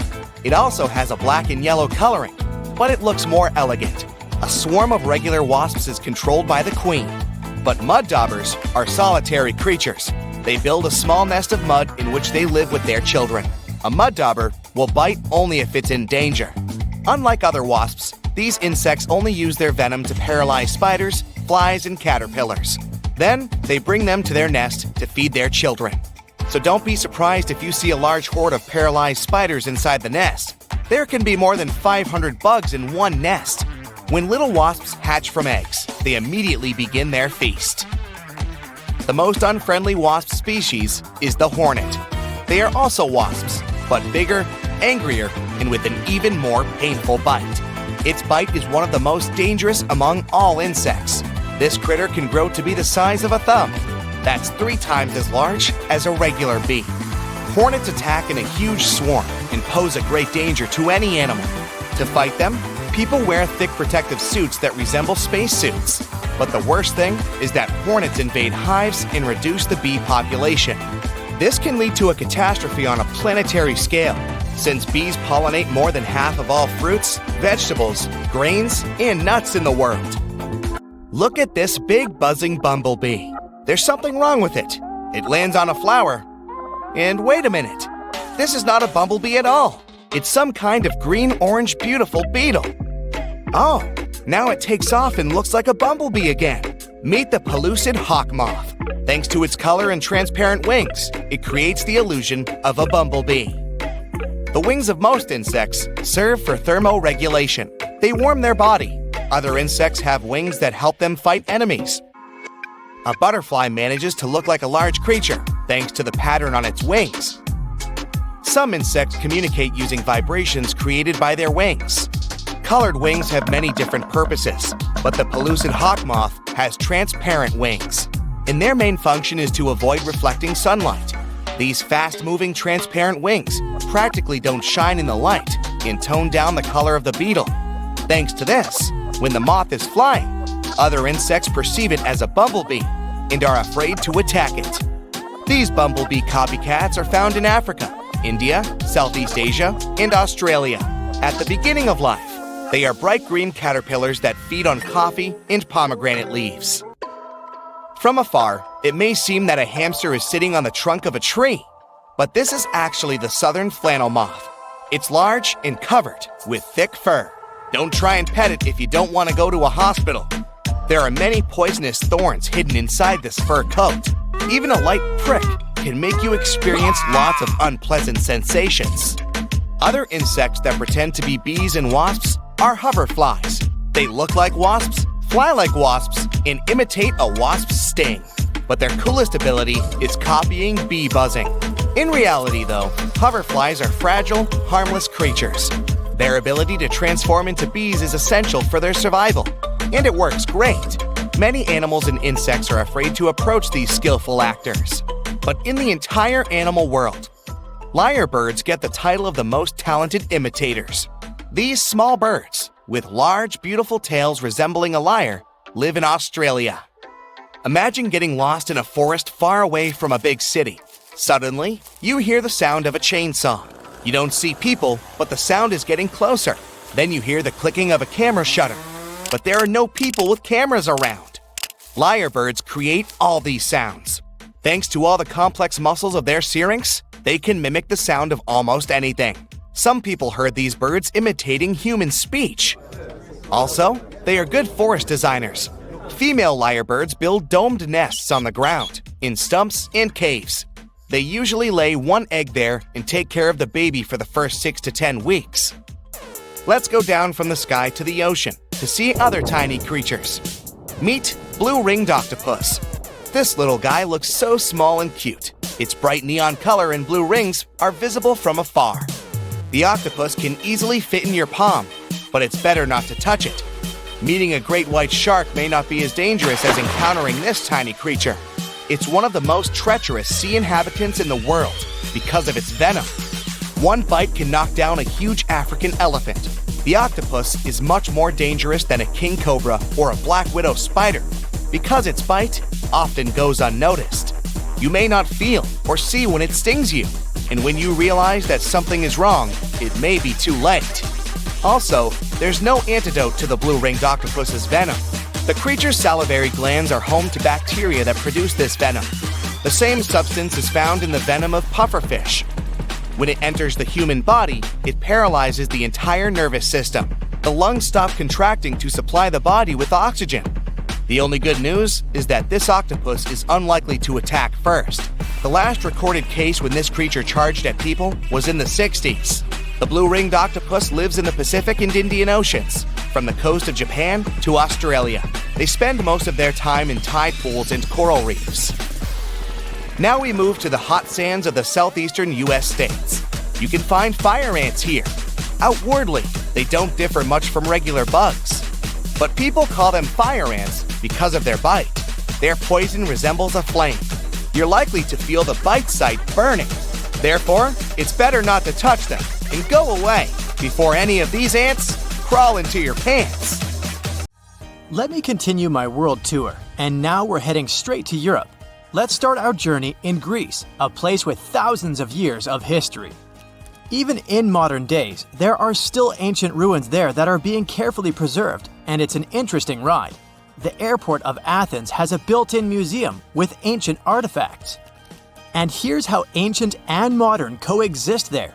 Here's the view of the Acropolis from the street. A Spartan roaming the streets of Greece. A Redditor shared a photo of a modern building built right over the ancient ruins. The visitors can see the ruins through the glass. Greece is also very well known for its cats roaming the streets everywhere. This Redditor spotted a cat guarding the National Bank of Greece.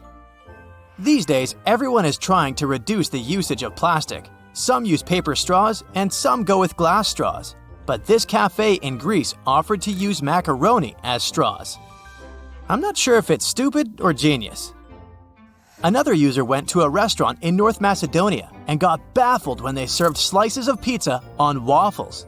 Double win, a snack and no waste.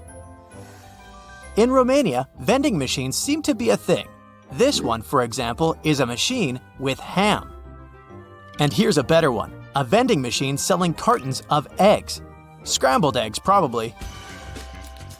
Europe is a place where old neighbors are modern, and this combination is mesmerizing. I'll show you. This Redditor shared a photo of a modern basketball court squeezed between 700-year-old walls in Croatia. And here's a photo from inside a grocery store. Look at these old columns. Modern problems require modern solutions. These traffic lights light up the ground so that people who store their phones could notice when the light changes. Italy is a work of art with thousands of years of history. I have quite a bunch of stuff for you from there.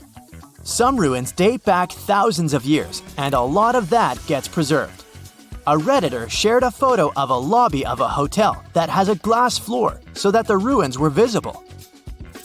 And these are the railing in an Airbnb. Even street signs are a work of art in Italy. Look at this one. Another Redditor shared even more designs. This Redditor showed a photo of a supermarket that is located in an old theater in Venice. Another user added one more photo of that supermarket. Since we're talking about supermarkets, apparently, pets are allowed there. There are even special carts to carry them. Cities are centuries old, and there are quite a few narrow streets, so post vehicles have to adjust to fit them. Here's one of them. Some cities have canals or are located on islands, so boats are a thing. This is a UPS boat at Murano Island. Europe is packed with countries. The city of Basel in Switzerland is located right on the border with France and Germany, so the airport has 3 exits. You can walk out of it to France, Germany, or Switzerland. Let's walk out in Germany.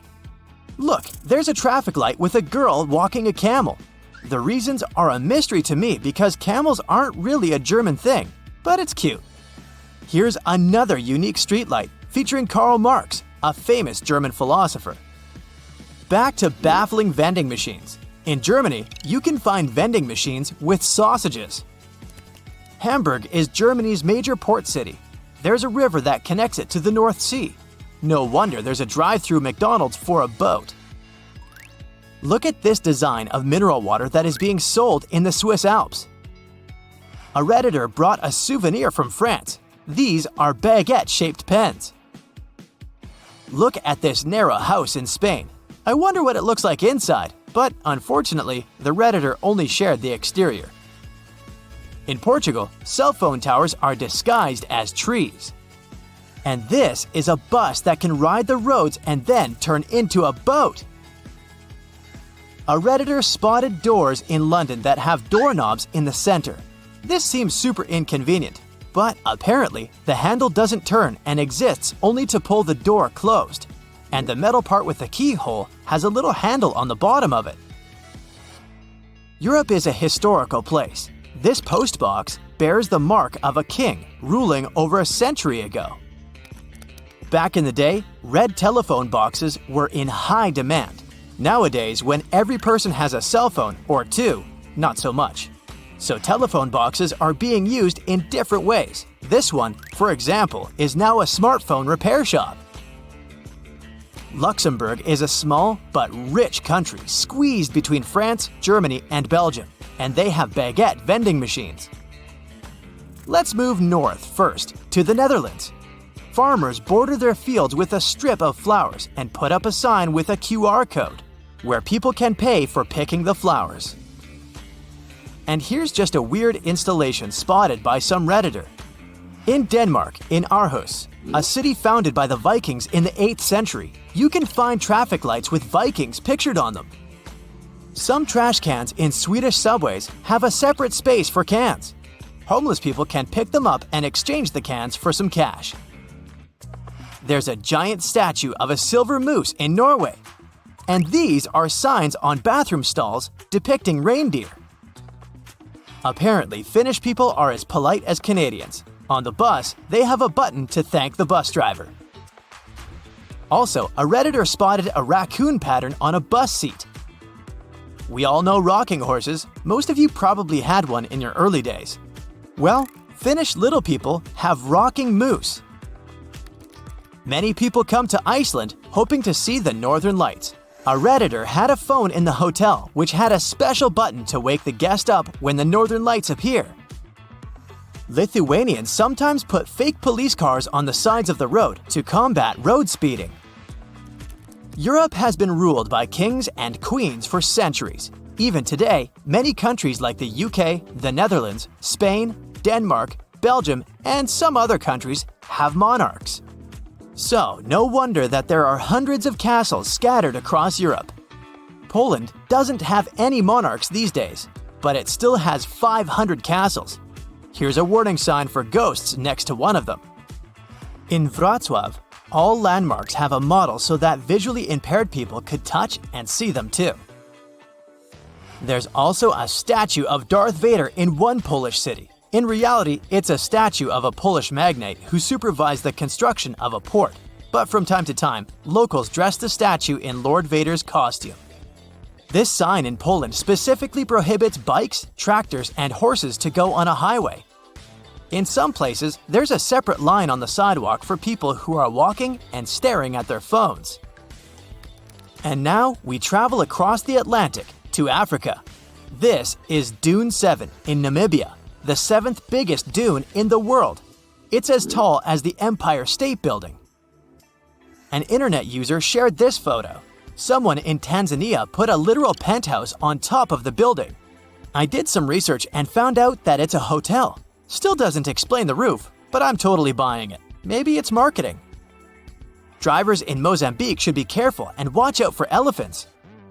And this is a sign from South Africa. Watch out for penguins. And another one that asks to baboon-proof the trash bins. So baboons are the raccoons of South Africa. Trees growing through the roads aren't surprising anymore, but this is a palm tree in Morocco growing through multiple balconies. A Redditor shared a photo of a runaway horse in Israel returning to the backyard in an urban area. Urban horse encounters are relatively common in the country. A hotel in Turkey served a whole honeycomb for breakfast to this Redditor. It's your first trip to Egypt, and your new friends there invited you for lunch. The food seems a bit dull, so you decide to spice it up with salt and pepper. You don't see it on the table, so you ask the host for it, and you notice everyone's shocked. It turns out, it's a huge insult to the cook when someone wants to change the original taste of the food on their plate. The cook made it that way for a reason, and wanting to spice it up means showing that the dish wasn't good enough.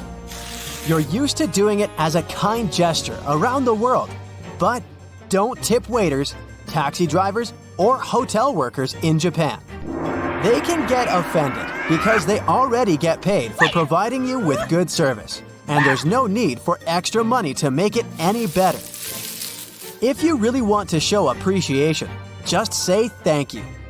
It's okay to tip private guides, tour companies, and interpreters. You can put any amount that feels right to you in an envelope and hand it down to them. If you want to impress your new Japanese friends or colleagues, take some time to study chopstick etiquette.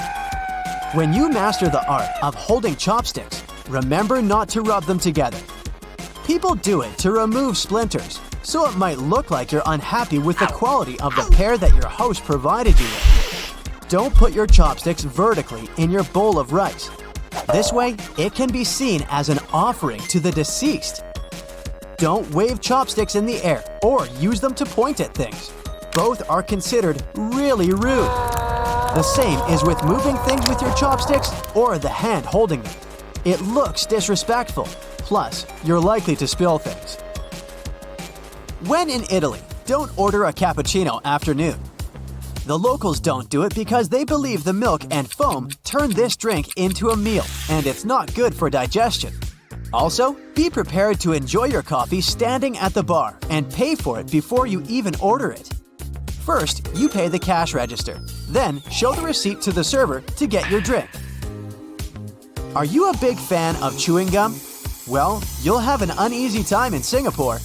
Using, selling, and importing chewing gum is banned there, and you'd have to pay up to several thousands of dollars for doing it. This law was introduced in the 1990s to make the city cleaner and keep the local fast trains up to schedule. When they launched a new transit system, passengers stuck gum onto train door sensors, causing some serious delays. With the new rules, this problem was solved. The no gum policy, along with many other strict rules, did help to make Singapore a really clean and fine city. Pun intended. If you absolutely can't imagine your life without chewing, the local authorities recommend replacing the gum with bananas.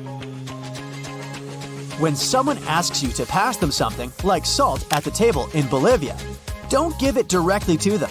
Hand it to the person sitting next to them, and they'll pass it for you. If the person next to you is asking for that little favor, you still can't hand it straight to them. The person next to you will have to help.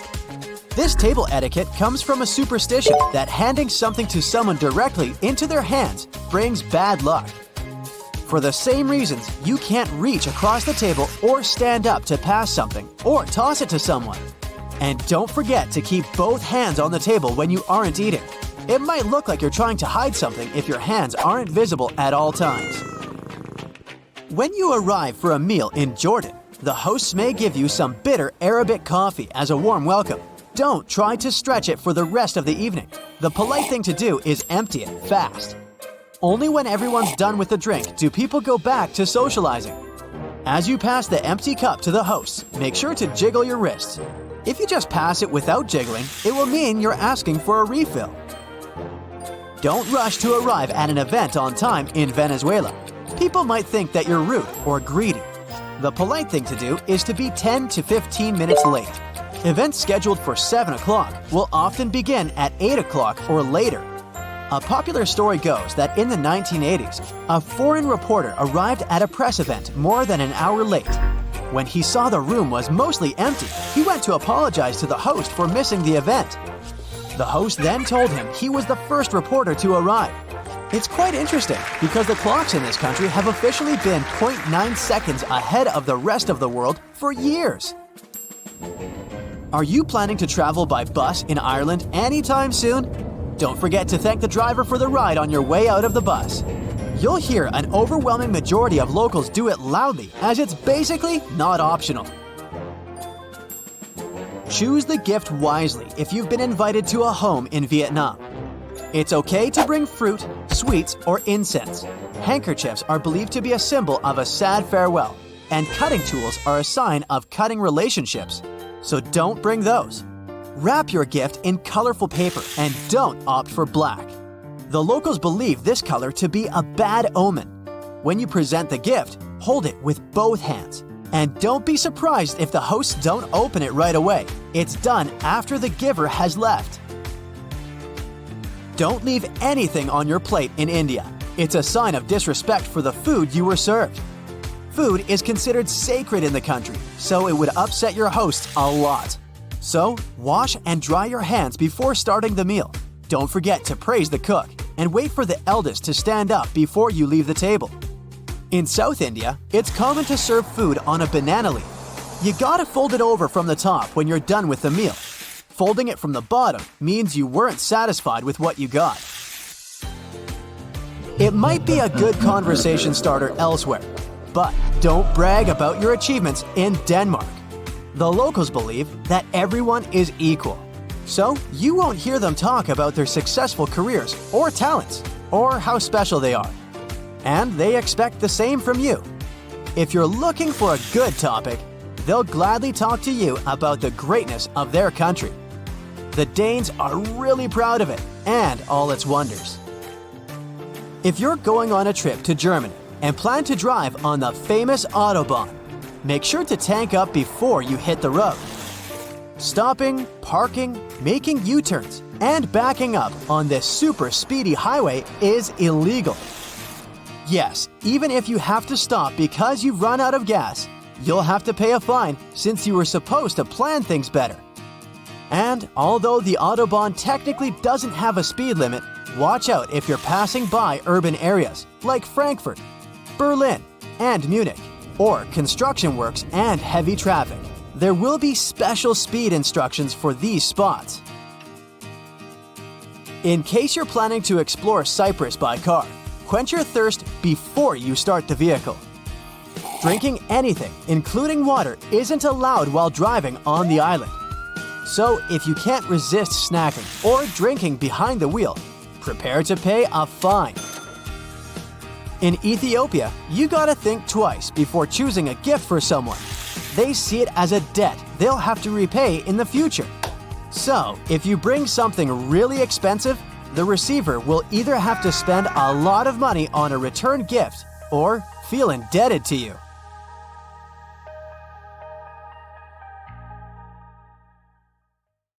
If you're planning a trip across the Atlantic, you should prepare for more than just the jet lag. Depending on where you land, life in Europe can seem a bit unusual. So it's best to do a bit of research before you travel. Speaking of quirky little differences, one of the first things you may notice is the lack of AC. Hope you like fresh air because central air conditioning isn't everywhere like you might be used to. In Europe, you might find that someone's flat, office, or even a full restaurant doesn't have an AC unit. That's because some Europeans rely solely on their windows to get a breeze. However, bigger places like grocery stores and malls usually keep things well ventilated. Water in European restaurants is not always free either, even though this is common practice in the US. Sure, you'll get a fancy glass bottle at most places, but you'll also see it on your bill. More so, if you ask for water, be sure to specify if you'd like it still, because you might get sparkling water instead. Forget about getting a glass full of ice water too. You might get cold water from the fridge, but Europeans don't do the whole tons of ice thing like they do in the US. If you enjoy sightseeing on a budget, you know how helpful those public toilets can be. After walking for hours, it's great to stumble upon a bathroom where you can freshen up a bit. Well, you better have the equivalent of 50 cents or so in your pocket, because in many European countries, you've got to pay to use these public restrooms. Even fast food restaurants might charge you for the privilege. The best workaround is to head to a mall. Their restrooms are usually free. Also, in the US, bathroom stalls often have a gap at the bottom. Some say this design was chosen for cleaning purposes and accessibility. In Europe, however, stalls tend to reach the floor for more privacy. Name days are also kind of a big deal in Europe, despite not being so popular in the US. Each day of the year is like a mini birthday celebration for someone with a specific name. Europeans who follow this tradition see it as a second birthday, and even some take it more seriously than their actual birthday. Even the way we perceive things can be totally different depending on where you're from. Take a 100-year-old building in Europe that's practically brand new, but in the US, it's considered old. Depending on who you ask, some Americans might even consider an object that is 200 years old to be ancient. Europeans reserve this word for something that comes from a time before the Middle Ages. However, when it comes to distances, it's quite the opposite. Europeans might find driving 100 kilometers, or about 60 miles, to be a lot, while for Americans, that's a short trip. It does make sense if you think about it though, because Europe is way more crowded. In fact, the entire European Union is only about half the size of the US. Either way, Europeans are always on the move, whether it's inside their continent or jetting off somewhere else on the planet. It's probably because most European countries are so small by comparison that people grow up thinking it's normal and easy to cross borders all the time. Even the appliances tend to be different when comparing the two regions. Take washing machines, for instance. In Europe, most of them only hook up to cold water and they load from the front. In the US, it's common to have machines that use both hot and cold water and load from the top. On that note, make sure to research the type of electrical plug used in your European country of choice before traveling. You might find you'll need special adapters to be able to use your phone charger or curling iron while on holiday. Thankfully, most hotels are prepared for these issues and can offer adapters on demand, free of charge. Fridges might seem a bit different too. That's because tiny ones are the norm in Europe, except for large families who invest in bigger fridges and freezers. It's not all bad, especially if you enjoy sharing groceries with roommates, less food wastage, and more frequent trips to the store for fresh food. Might also want to polish your metric system knowledge before heading to Europe too. Everyone there is using meters, grams, liters, and Celsius. Sure, people in the US might learn the metric system in school, but they stick to the other system for their everyday lives, with yards, miles, pounds, and Fahrenheit. Make sure you also double-check dates and times before making any reservations. Europeans write their dates like day, month, year, while Americans flip it to month, day, year. Also, in the US, the week usually begins on Sunday and wraps up on Saturday. But in Europe, it starts on Monday and ends on Sunday. Be on the lookout for the different time format too. In some countries, if someone says it's 14, that translates to 2 o'clock in the afternoon. Even advertising might seem a bit different when you first land in Europe. In the US, you might see people wandering around in inflatable costumes on the street to promote local business, but that's a rare sight in Europe. Also, those massive billboard signs you often see along American highways aren't available in most European countries. They're usually against the law because it's believed that drivers should be focused more on the road ahead. And such advertising techniques can be too distracting. Moving on to street names and shopping hours. In North America, especially the USA, it's common to name streets with numbers, like 5th Avenue or 16th Street. But if you head over to Europe, you'll find that streets usually have actual names. In some really rural spots in Europe, you might even stumble upon roads with no names at all.